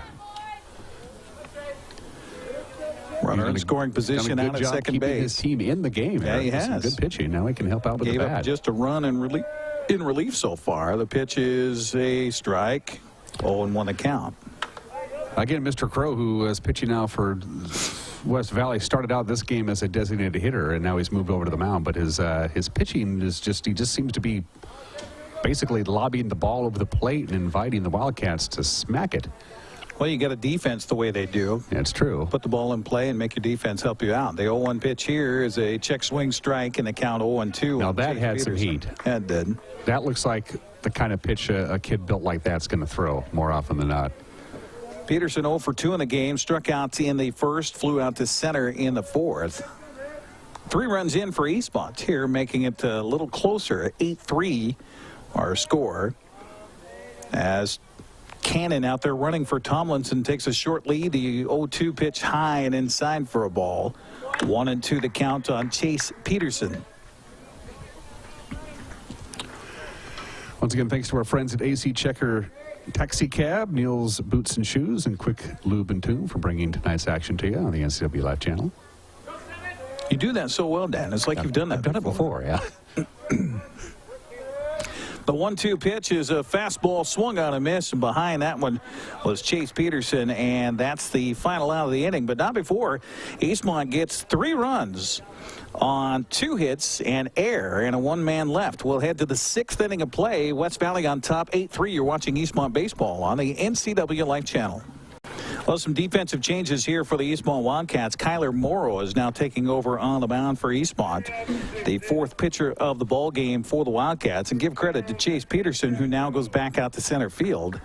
Did a great job of doing what he could to keep it close, as West Valley leads it 8-3 now after a 3 spots in the bottom of the 5th. To the 6th we go. Spencer Bailey up here first for West Valley. Or is that Spencer Bailey? The pitch swung on and hit on a hop right through the gap between short and third. And that was a pinch hitter. So let me get you whom that was as we're looking at the defensive changes. There's been a lot of changes in this game, but it's hard to keep track of them, Eric. I don't know how you're doing it. So Jackson Finley. Second baseman, number 4. That was number 12, I believe, for West Valley. So that would be Jackson Finley getting a base hit in his first plate appearance. So he's aboard at first base. That'll bring up Spencer Frula, and the pitch to the plate as he squares to bunt. Takes the pitch outside for ball 1, 1-0 the count. So Kyler Morrow taking over on the mound now for Eastmont after Chase Peterson went 3, allowing just 1 run on 3 hits.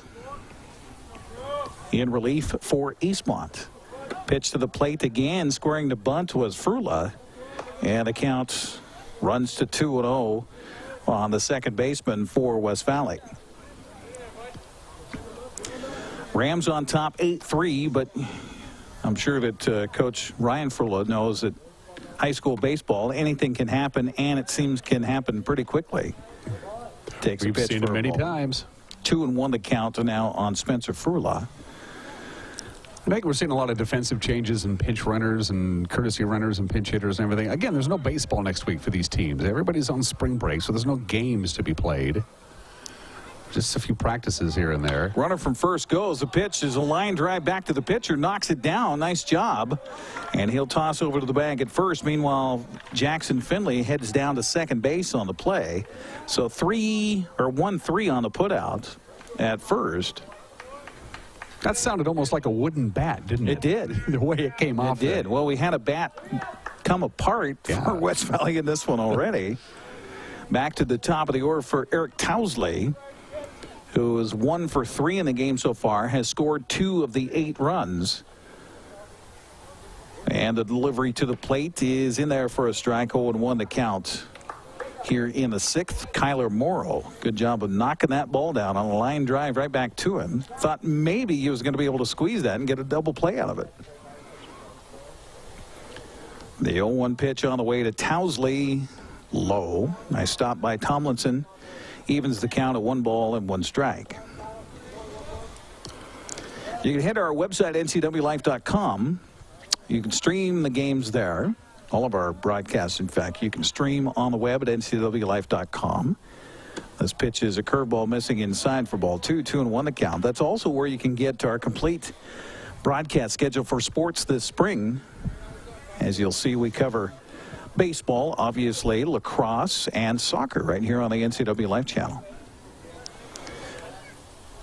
2-1 pitch to Tousley. Look good. Maybe a little outside for ball 3. If you're not watching the NCW Live channel tomorrow afternoon at 3:09, we understand perfectly here. It's okay. That's Gonzaga basketball time on CBS. Yeah.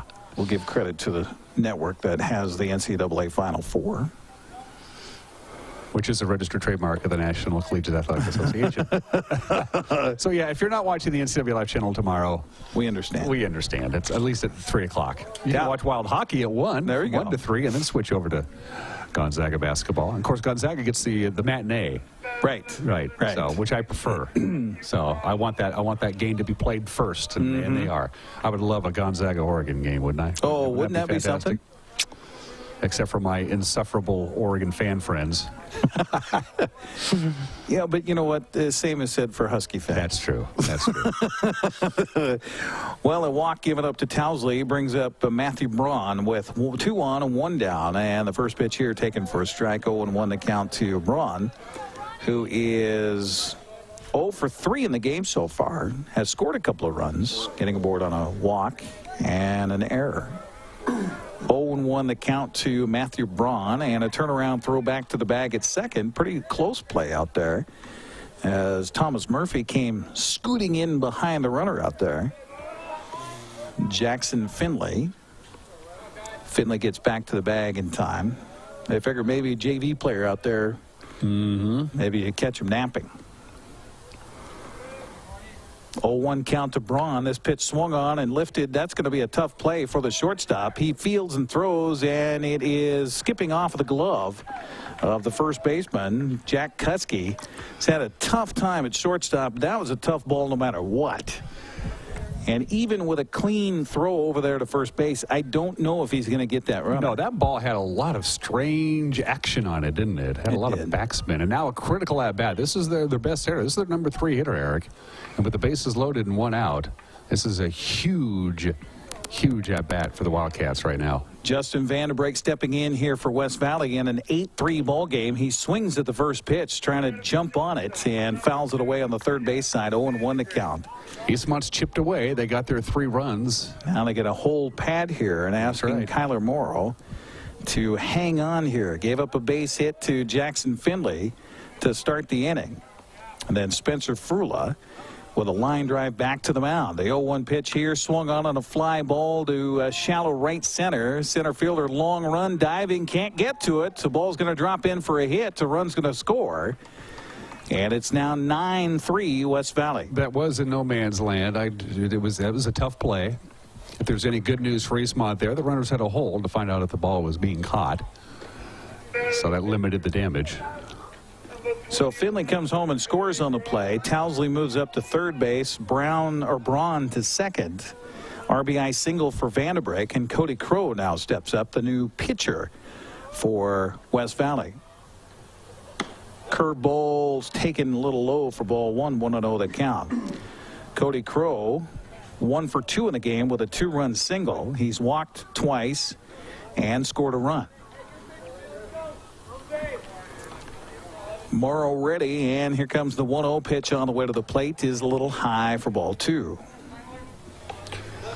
Again, it's going to take a mighty poke to knock one out of Dan White Field. It's 328 down both lines. It's a symmetrical ballpark, so it's pretty much like the old-fashioned cookie-cutter ballparks that Major League Baseball used to have.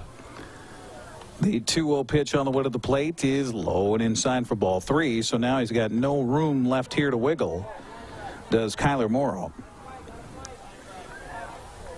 Towsley at third, Braun at second, Vanderbeek at first, and a 3-0 count, and the pitch is outside for ball 4, so another run will score. It's now 10-3 West Valley. Give an RBI to Cody Crow, his third now of the game, as Towsley scores. Braun to third, Vanderbeek to second, and that brings up first baseman Tanner Klein. Back-to-back left-handed hitters here for the Rams. And sometimes for those right-handed pitchers, especially youngsters on the mound for your baseball team, this pitch swung on and fouled away. That's more of a mental thing than it is anything else. Sometimes those left-handed batters just raise havoc with your cranium. And they did with me. I was a right-handed pitcher, but left-handed hitters could eat me up because they were supposed to, right? Yeah. In theory. Right. Well, they certainly did for me. 10 runs, 8 hits, 1 error for West Valley. 3 runs, 5 hits, 6 errors for Eastmont. And this pitch, curveball taken for a strike. 0-2 to count to Tanner Klein. Klein has back-to-back hits in his last 2 plate appearances in the 5th and the 4th. He's also scored a run in this one, as West Valley's on top 10-3. We got a courtesy runner now, as Cody Crow is going to come out of the bag over there at first. Get a little more speed at first base, Eric. And again, West Valley's looking for that magical 10-run lead. Looks like Hitchcock over there to run for him at first base. And he looks substantially faster than Mr. Crow.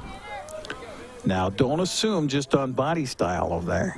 The 1-2 pitch is a curve, misses just outside, and the count, a ball and 2 strikes. Yes, he may have less girth to carry from one base to the next, but don't assume that his muscle Well, I hardly believe that the West Valley coach is going to put in a slower guy. 1-2 pitch on the way, swung on and hit hard, he hit that but hard. Foul. He hit that down the right hard. field line. That's going to head over towards the That's the discus throw area. pit. Yeah. And the count stays at a ball and 2 strikes on Tanner Klein. Well, sun sinking to the west and just about disappearing behind the hills here. So the shadows now engulfing the stadium, and this line drive right to the bag at first. Nice double and play. that will be a double killing, and that will end the inning, but not before West Valley gets 2 runs on 2 hits, and 2 are left. We'll head to the bottom of the 6th. It is 10-3, West Valley on top. You're watching Eastmont Baseball on the NCW Life Channel. Jared Garland, Dawson Schultz, and Zach Visser due up here for Eastmont as we are in the bottom of the 6th inning. West Valley on top 10-3. Wildcats got 3 runs in the bottom of the 5th, but then gave 2 right back to the Rams in the top of the 6th. And here we go to the bottom of, and the first pitch misses low and away to Jared Garland. 1-0 the count to man wearing number 14, 0 for 2 in the game so far. Struck out looking in the first. This pitch swung on and popped up to the first baseman, right to him. No trouble there for Caffrey on this one. And 1 out here in the 6th.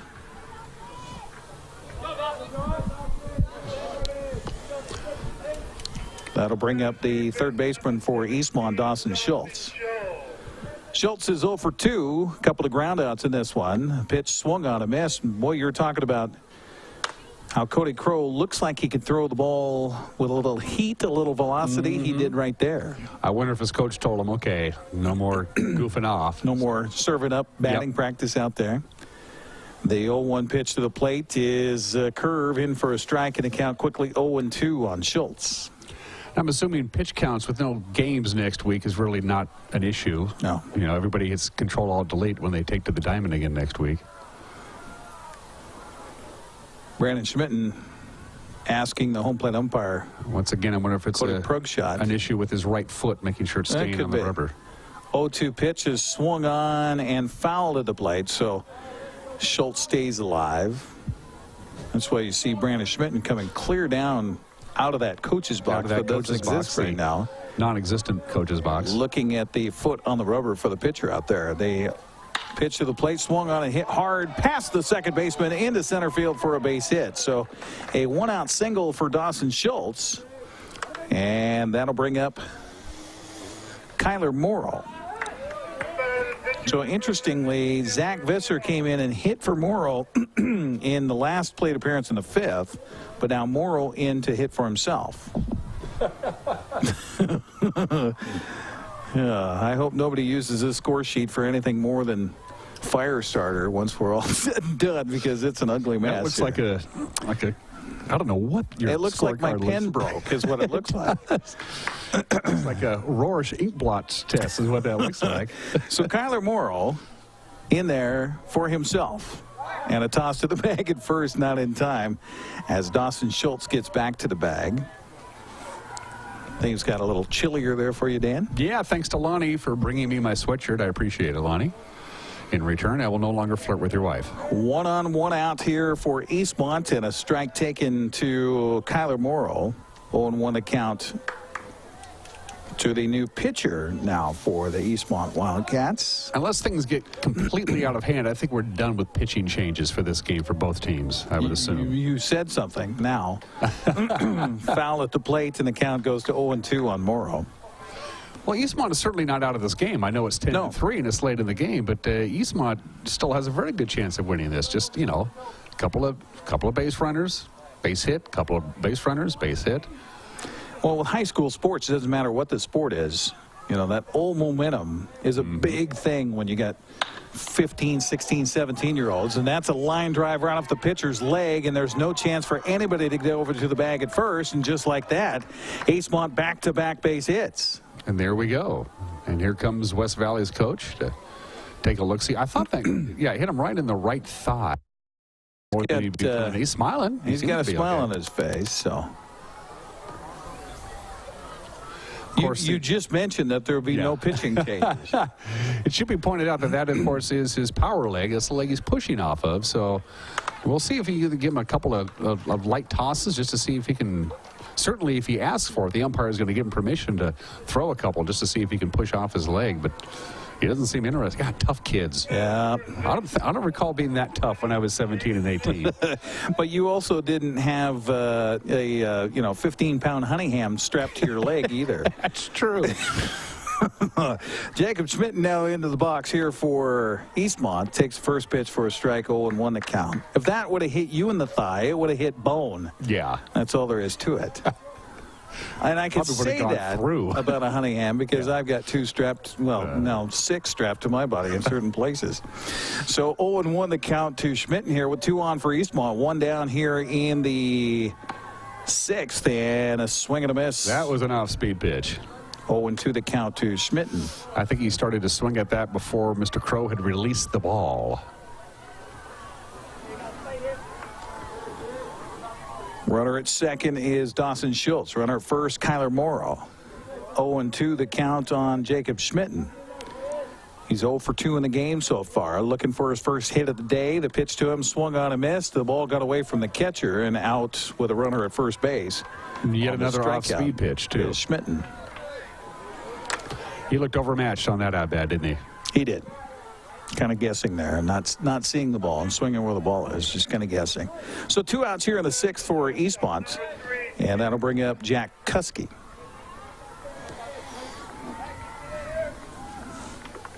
My brother, the mayor of Wenatchee had an interesting pitching philosophy, Eric, when he pitched in Little League. It Long served him look out at second, and now a spin and no throw because nobody's covering the bag at second. Yeah. And what was that? He hit the first guy in the first pitch of the game. He was a pitcher. On purpose? Yeah. And just set the tone. Set the tone. He would. He would hit the first guy on his first pitch.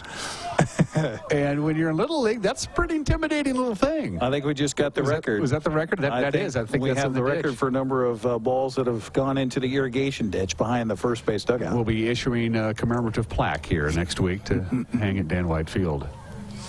Yeah, he won the count to Jack Kuski. So, and it worked.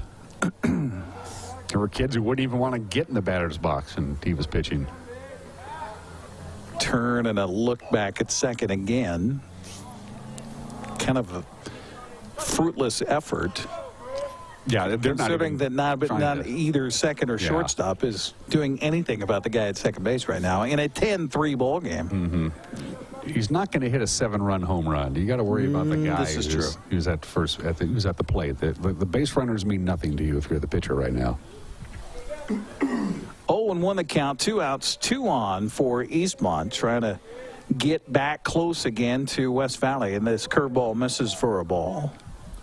1-1 the count on Jack Kuski, number 9 hitter in the order for Eastmont. Our broadcast brought to you by Walkabout Grill in Wenatchee and Leavenworth. Take a walk on the wild side. Leonard Evans Used Car Superstore, where the name means a great deal, and Global Car Care, Wenatchee's friendly, expert auto repair specialists. The 1-1 pitch from the big fella on the mound is swung on and hit foul. And the count goes to a ball and 2 strikes. Kyle Dawkins over there coaching first base. Didn't even bother to move over there as the ball went behind him by about 2 feet. Lights are on, shadow stretching. Ending of a gorgeous day here in the Wenatchee Valley. Final day of March 2017. A 1-2 pitch is swung on a chop back over the mound, and the shortstop Vanderbrake will fumble it, and now a toss back to the bag at third. Ball gets past him. Jumping up and running home is Dawson Schultz. He will score on the play, and it had been such a great day for the shortstop Justin Vanderbrake, but a couple of errors here late, and Eastmont still alive, and now it's a 10-4 ball game. I think he was just a little confused about how many outs there were. All he had to do was throw to first, custom made, just an easy 6-3. But I honestly think he kind of was confused to how many. Did he have to go to second? Well, I think he thought about going to second, but as he looked up while he was gathering up the ball, there was nobody covering the bag there. Yeah. So then he realized, oh, geez, I need to go to first. Well, by then he dropped the ball, tried to throw over to third, and threw the ball away. Just what the Wildcats needed, though. So runners now at second and third as Duncan Favors steps in, takes the first pitch for a strike, 0-1 the count. Duncan, 3 groundouts in this one. 2 to the second baseman and 1 to the shortstop. 0-1 the count to Duncan with first base open. 2 down here, 1 run in for Eastmont, and a 10-4 contest. And now Cody Crow steps off the rubber.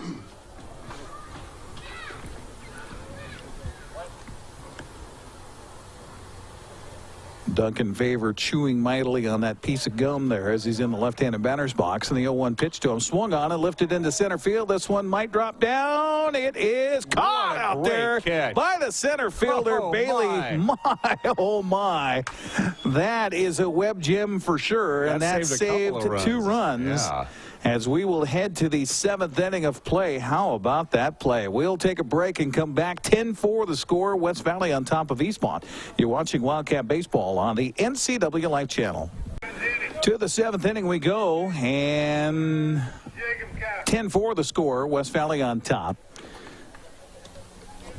Kyler Morrow continues to pitch here for the Eastmont Wildcats, and his first pitch bounces into Jacob Caffrey. 1-0 the count to Caffrey. Caffrey is, well, he's been aboard 4 times, 3 walks, and 1 hit batsman. That kind of tells you how the day has been for the Eastmont pitching staff. The 1-0 pitch is swung on and missed.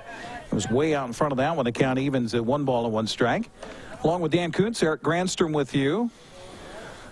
Uriah Darby working the cameras today. We've got Lonnie England out there in our van, making sure we get that connection back to home, and back at home, Becca Freeman. The 1-1 pitch is swung on a missed, and the count goes to a ball and 2 strikes on Jacob Caffrey here. We've been experimenting with some new equipment, and ta-da, it all works. Isn't it amazing when everything works? Yes, love that. Yeah. We've got some busy months coming up here on the NCW Life Channel. Apple Blossom just around the corner. This pitch swung on and hit on the ground and right through the wickets. How that got through the third baseman for Eastmont, Dawson Schultz, not quite sure. He was down on a knee, and somehow that ball squirted past him. It's going to have to be an E5, Eric. An error on the third baseman will be the 7th error of the game against Eastmont.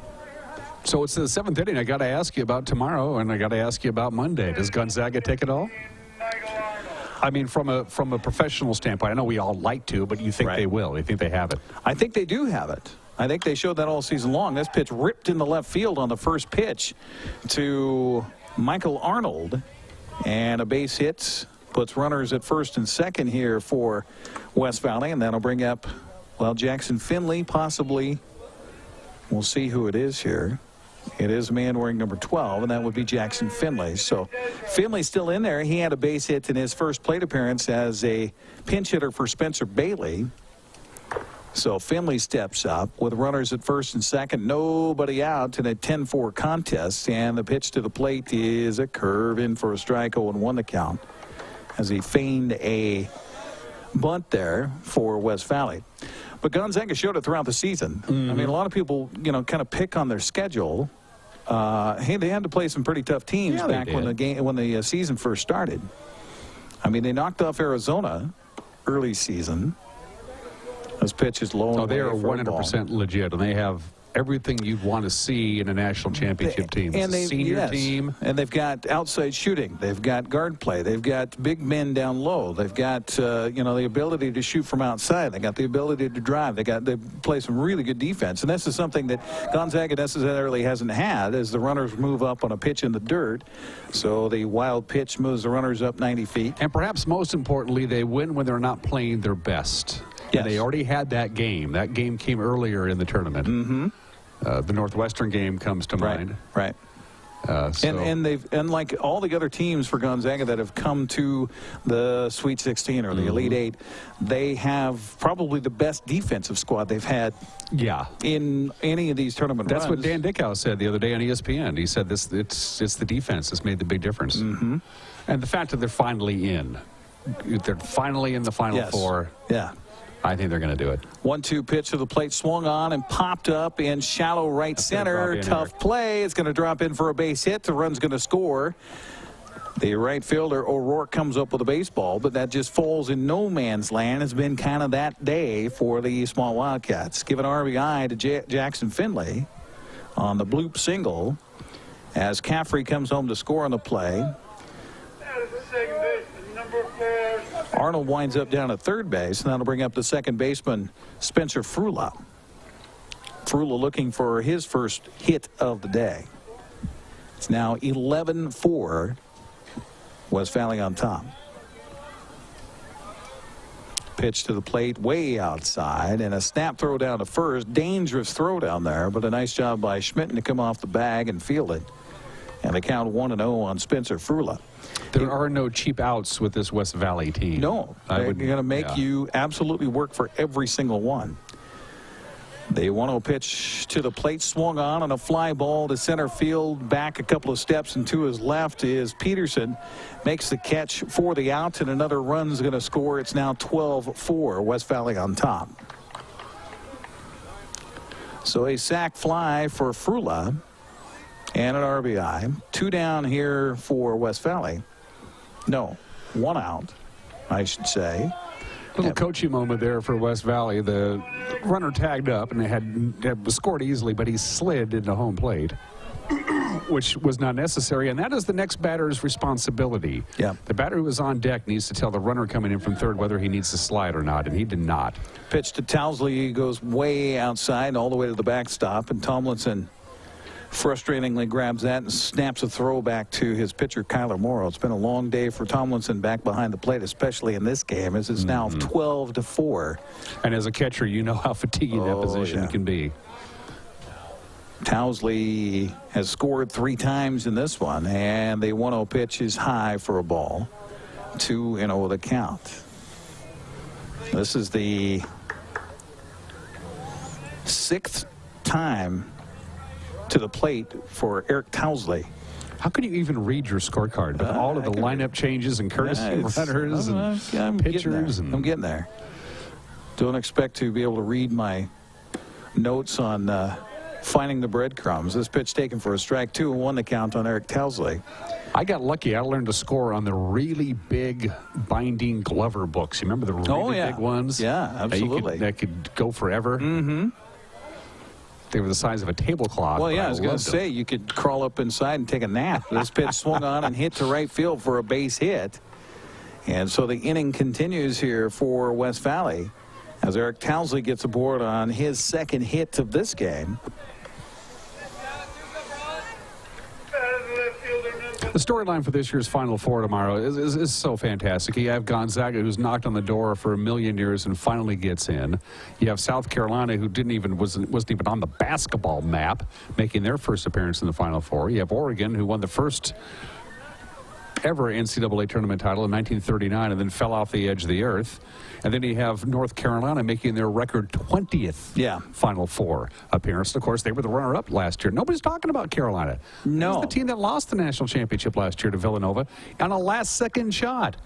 Why aren't they the favorite? Well, I'm sure they are. Really. You know, I've read a lot of the columns, and you know, obviously since the Final Four was set, and I can't remember any significant writer of any kind picking North Carolina to win it all. Well, I think that when you looked at the brackets, everybody's brackets just about been busted here as far as the NCAA tournament. But I mean, just now that we're at the Final Four, yeah, no, you know, I see about half of them pick Gonzaga that I've been able to see. Yeah. And then the rest of them are kind of split between Oregon and a couple of I'll tell you, if Oregon and Gonzaga play for the national championship, that'll be a heck of a game. Of course, the East Coast will turn out, won't even watch, but that's okay. Yeah. That's their problem. Lowest rated. Yeah, the CBS right now is hoping for that East-West game. Yeah. So Gonzaga and North Carolina, that's 2 what number they would ones. Want. Yep. That would be best for CBS for the ratings. His pitch misses for a ball. 2-2 the count on Matthew Braun up there at the plate for West Valley with runners on the corners. 2 runs in, 2 outs, or 1 out, excuse me, on a 2-2 count to Braun. And the pitch to the plate is strike 3 called on the inside corner. And a good pitch, too. Gone out looking is Braun, and that'll bring up shortstop Justin Vanderbrake. Vanderbrake is 2 for 4 in the game with a couple of singles. He has scored a run, also has an RBI. Kyler Morrow, 4th pitcher of the game for Eastmont, with the delivery to the plate, bounces in for a ball. It was an awkward delivery. His footwork on that pitch was like, I think he slipped off the mound just a little bit. Well, again, aside, we were talking about the grass so much here, early season tough grass, the dirt portion and the mounds are not in shape yet either. I can't imagine. As this pitch bounces in for a ball. 2-0 the count to Justin Vanderbrake, shortstop here for the West Valley Rams.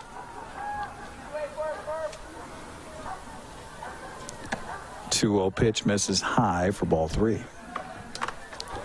Lot of walks in this one. I'm torn between a Gonzaga Oregon or a Gonzaga North Carolina, because if it's Gonzaga North Carolina, 90% of America will be cheering for the Zags. This is true. So another walk given up here by the Eastmont pitching staff. I was just doing the math on the walks. That is the 14th walk. Holy moly. That's about 12 too many for most pitching coaches. That'll bring up the pitcher Cody Crow, who is 1 for 2 in the game. He has walked 3 times, has 2 RBIs. This pitch bounces in for a ball, 1-0 the count. Actually 3 RBIs because he walked with the bases loaded back in the 6th. Yeah, he spent a lot of time basically putting the bat down and jogging to first base. Yes, he has. So he knows they're out. So sacks full of Rams here in a 12-4 ball game. 2 outs and a 1-0 count on Cody Crow. He takes this one for a strike, and the count evens at 1 ball and 1 strike on the pitcher for the West Valley Rams. Appreciate you joining us here on the NCW Live channel. Gorgeous day for baseball. Second inning of a doubleheader. First one went the way of West Valley, 3-0. Second game here in West Valley's control as well, 12-4 as that pitch misses for a ball. 2-1 the count on Cody Crow. Eric Grandstrom along with Dan Kuntz here on the broadcast. We've got Uriah Darby handling camera work, Lonnie England doing our engineering here on site, and our producer engineer back at the studios is Becca Freeman. The 2-1 pitch on the way to the plate, swung on and chopped slowly to the right side of the infield. Second baseman over, going to have to throw to the pitcher covering. Nice job by Kyler Morrow to get over there and cover on the throw from Thomas Murphy, and that'll do it here for West Valley. But they do get 2 runs and now lead it 12-4 as we head to the bottom of the 7th. You're watching Eastmont Baseball on the NCW Life Channel. Welcome back once again to Dan White Field here as we head to the bottom of the 7th inning. A lot of light bulbs being used out there on the scoreboard that indicates Dan White Field beyond the right field fence. And you could almost reach your hands up and warm yourself against those lights. 12-4 the score. 12 runs, 11 hits, 3 errors for West Valley. 4 runs, 7 hits, 7 errors for Eastmont in this one. As we head to the bottom of the 7th, Thomas Murphy will start things off for the Wildcats. He's scheduled to be followed by Mitchell Tomlinson and Chase Peterson here for Eastmont. And when you're down 8 runs, you just need base runners. Just get on base any way you can. First pitch by Cody Crow came in at about 58 feet, 3 inches. Want to know the count to Thomas Murphy. So, Mr. Baseball Man. The 1-0 pitch on the way to Murphy is taken for a strike. 1-1 the count. Why 60 feet 6 inches? That's a very good question, because it is not exactly parallel between third and first. Nope. Too. It's nope, in front of it. It's the same reason why marathons are 26 miles and 365 yards. 1-2 the count. Why Well, 60 feet 6 that's inches? Kilometers. Yeah. For the marathon.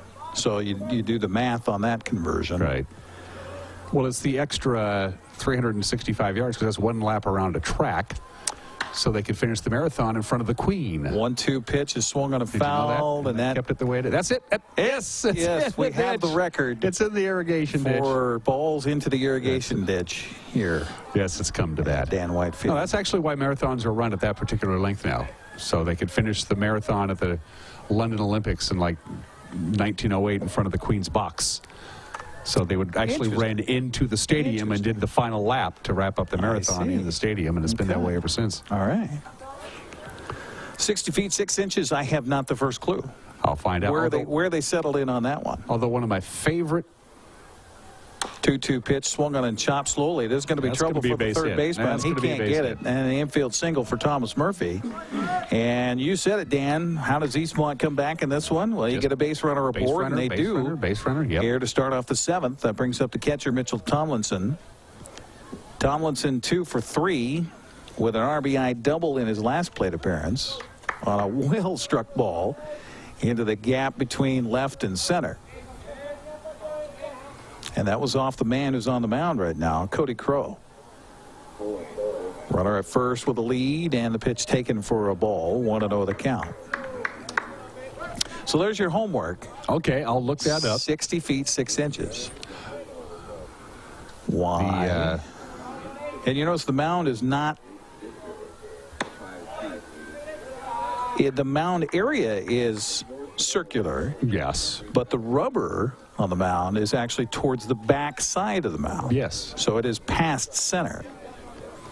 And there are specific dimensions for the height of a mound as well, folks. 2-0 pitch is swung on. He was way out in front of that one.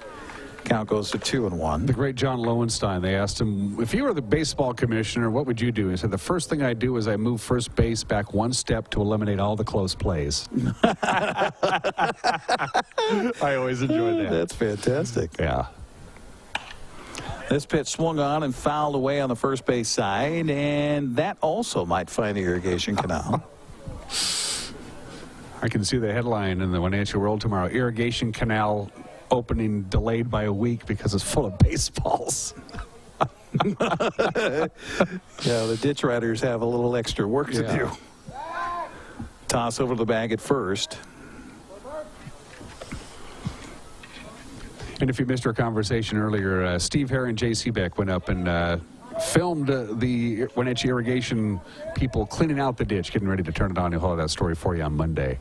It's pretty fascinating stuff. Another toss to the bag, and again, why you're tossing over to the bag at first? It makes no sense at this point in the game. I'm not sure. And it's also just making your arm a little bit tired. We used to keep track of how many times you threw over to first base or any other base. This pitch swung on and hit down the left field line. That's going to be extra bases. Rounding second, heading for third is Thomas Murphy. They're going to hold him there on a stand-up double for Mitchell Tomlinson. So back-to-back doubles for Tomlinson in his last 2 plate appearances. Eastmont with a little something cooking here in the bottom of the 7th. Here comes a courtesy runner, gets some speed into the game, and they are hitting Mr. Crow. They are hitting him. He's back to throwing BP again, Eric.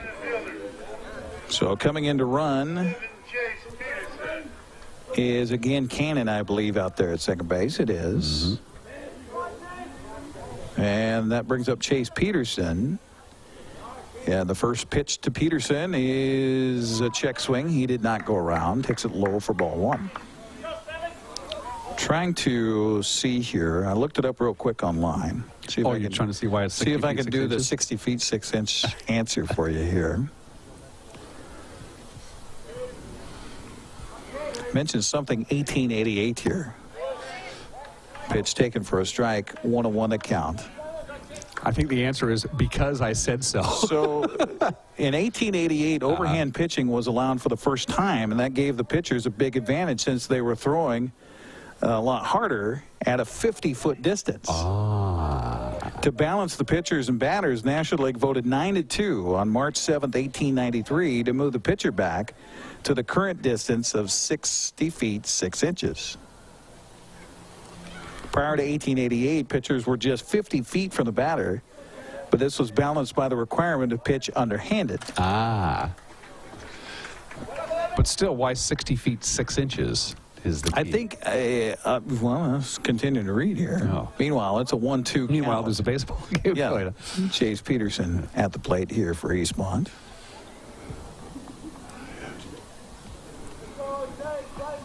You would think, excuse me, as you look at a baseball diamond, that the pitching mound would be directly parallel to first and third base. If you drew a line from first to third. Pitch was in the dirt, and so K2-3 on the out on Chase Peterson. Murphy holds at third. Cannon holds at second. So 1 down for Eastmont here in the 7th. That'll bring up the Jared Garland now for the Wildcats.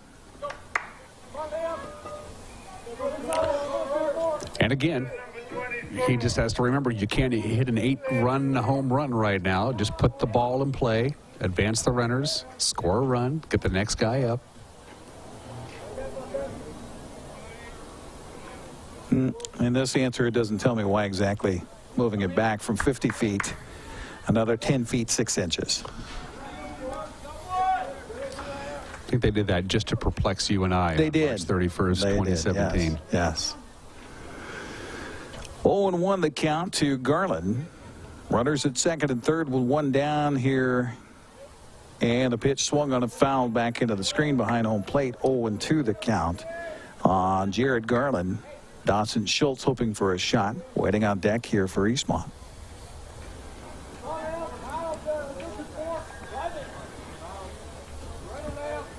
So basically baseball was softball until the late 1800s. Mm-hmm. The 0-2 pitch to the plate is a fastball, low and away for ball 1, 1-2 the count. Which is probably a good idea. Or we never would have heard of somebody like, Cy Young or, that Walter Johnson. He could sure throw that ball underhand. You don't see that anymore. It's actually so much better for your body mechanically to throw underhand than it is overhand. The 1-2 pitch to the plate, curveball low for a ball, 2-2 the count. Lights now taking effect here at Eastmont's Dan White Field. Second game of our doubleheader down to the final 12-4 our score. Eastmont trying to climb that ladder after falling in game 1 3-0. Along with Dan Kuntz, I'm Eric Granstrom here on the NCW Life Channel.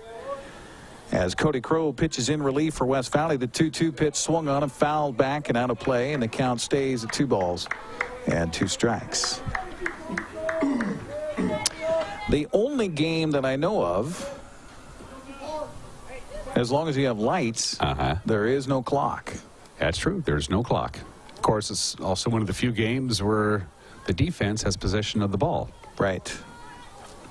2-2 the count, and the pitch to the plate swung on and lifted in the air to right field. Right fielder comes in a few steps. Runner at third tags. Here comes the throw home. Going to be close, and scoring standing up on the play is Thomas Murphy. Excellent throw by the right fielder. Fantastic. But the catcher was out of position. He was too far in front of the plate. Moen out there in right field makes the play for West Valley. So give an RBI to Jared Garland on the sacrifice fly. And the Wildcats are down to the final out. 2 down here in the 7th. Cannon held at second on the play. That'll bring up Dawson Schultz.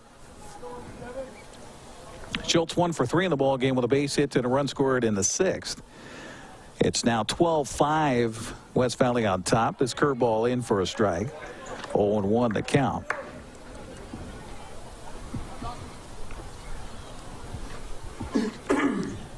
One on for Eastmont here with 2 down in the bottom of the 7th. Trailing at 12-5, and the 0-1 pitch from Cody Crow to the plate swung on and hit off of the foot of the batter, and this time they do catch it as it's a foul ball, dead ball. 0-2 the count on Dawson Schultz.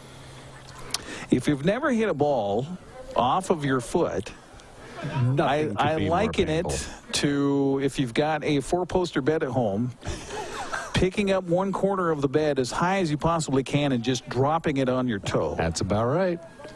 The 0-2 pitch is a curveball, low. 1-2 the count to Dawson Schultz. Yes, it hurts. It hurts. I don't care who you are. I don't care what kind of shoes you have. The instep also hurts. Oh, right off the instep of your foot. That's the stinger. Mm-hmm.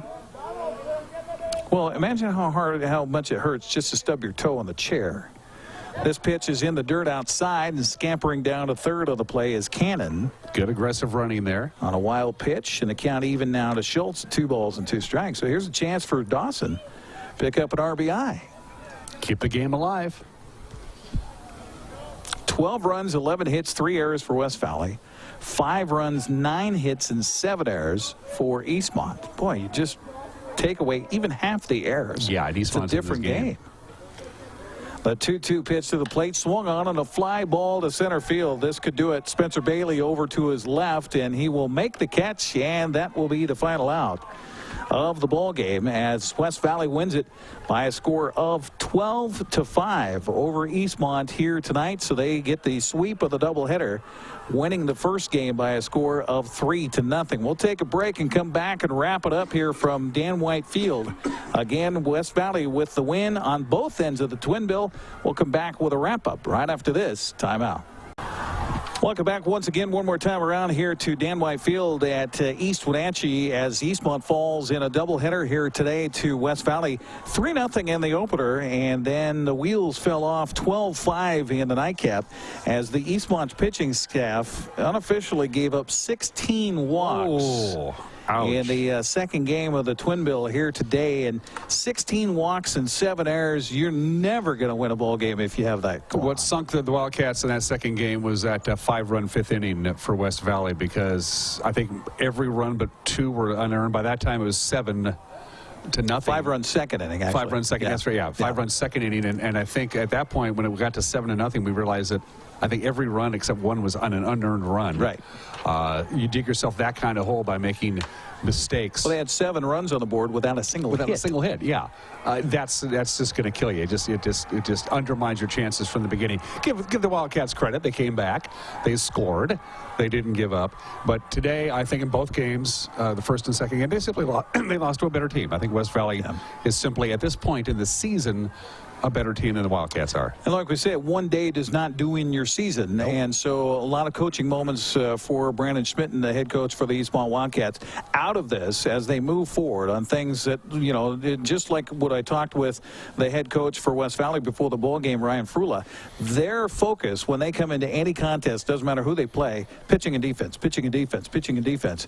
I think that's something that Coach Schmitten can take away from this one as far as the Eastmont Wildcats as they try to progress in the future. And West Valley had today on both games good pitching and good defense. So they held to their game plan.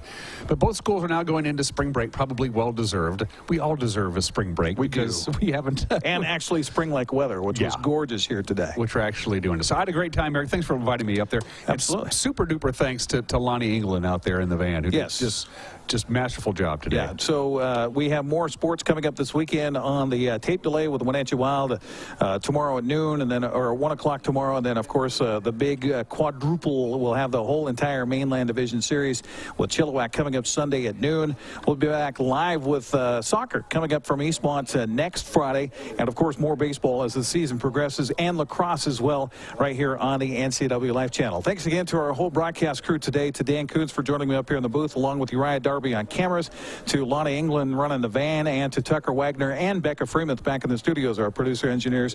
Thank you very much for joining us. Again, our final score is here today as West Valley takes the opener 3-0. They win the nightcap 12-5 and sweep aside the Eastmont Wildcats. You've been watching Eastmont Baseball here today on the NCW Life Channel. Have a good night, everybody. Thanks for watching high school baseball on the NCW Life Channel. Today's broadcast has been presented by Leonard Evans Used Car Superstore, Global Car Care, Wenatchee's friendly expert audio repair specialist, and the Walkabout Grill. Your source for high school sports throughout the year is the NCW Life Channel.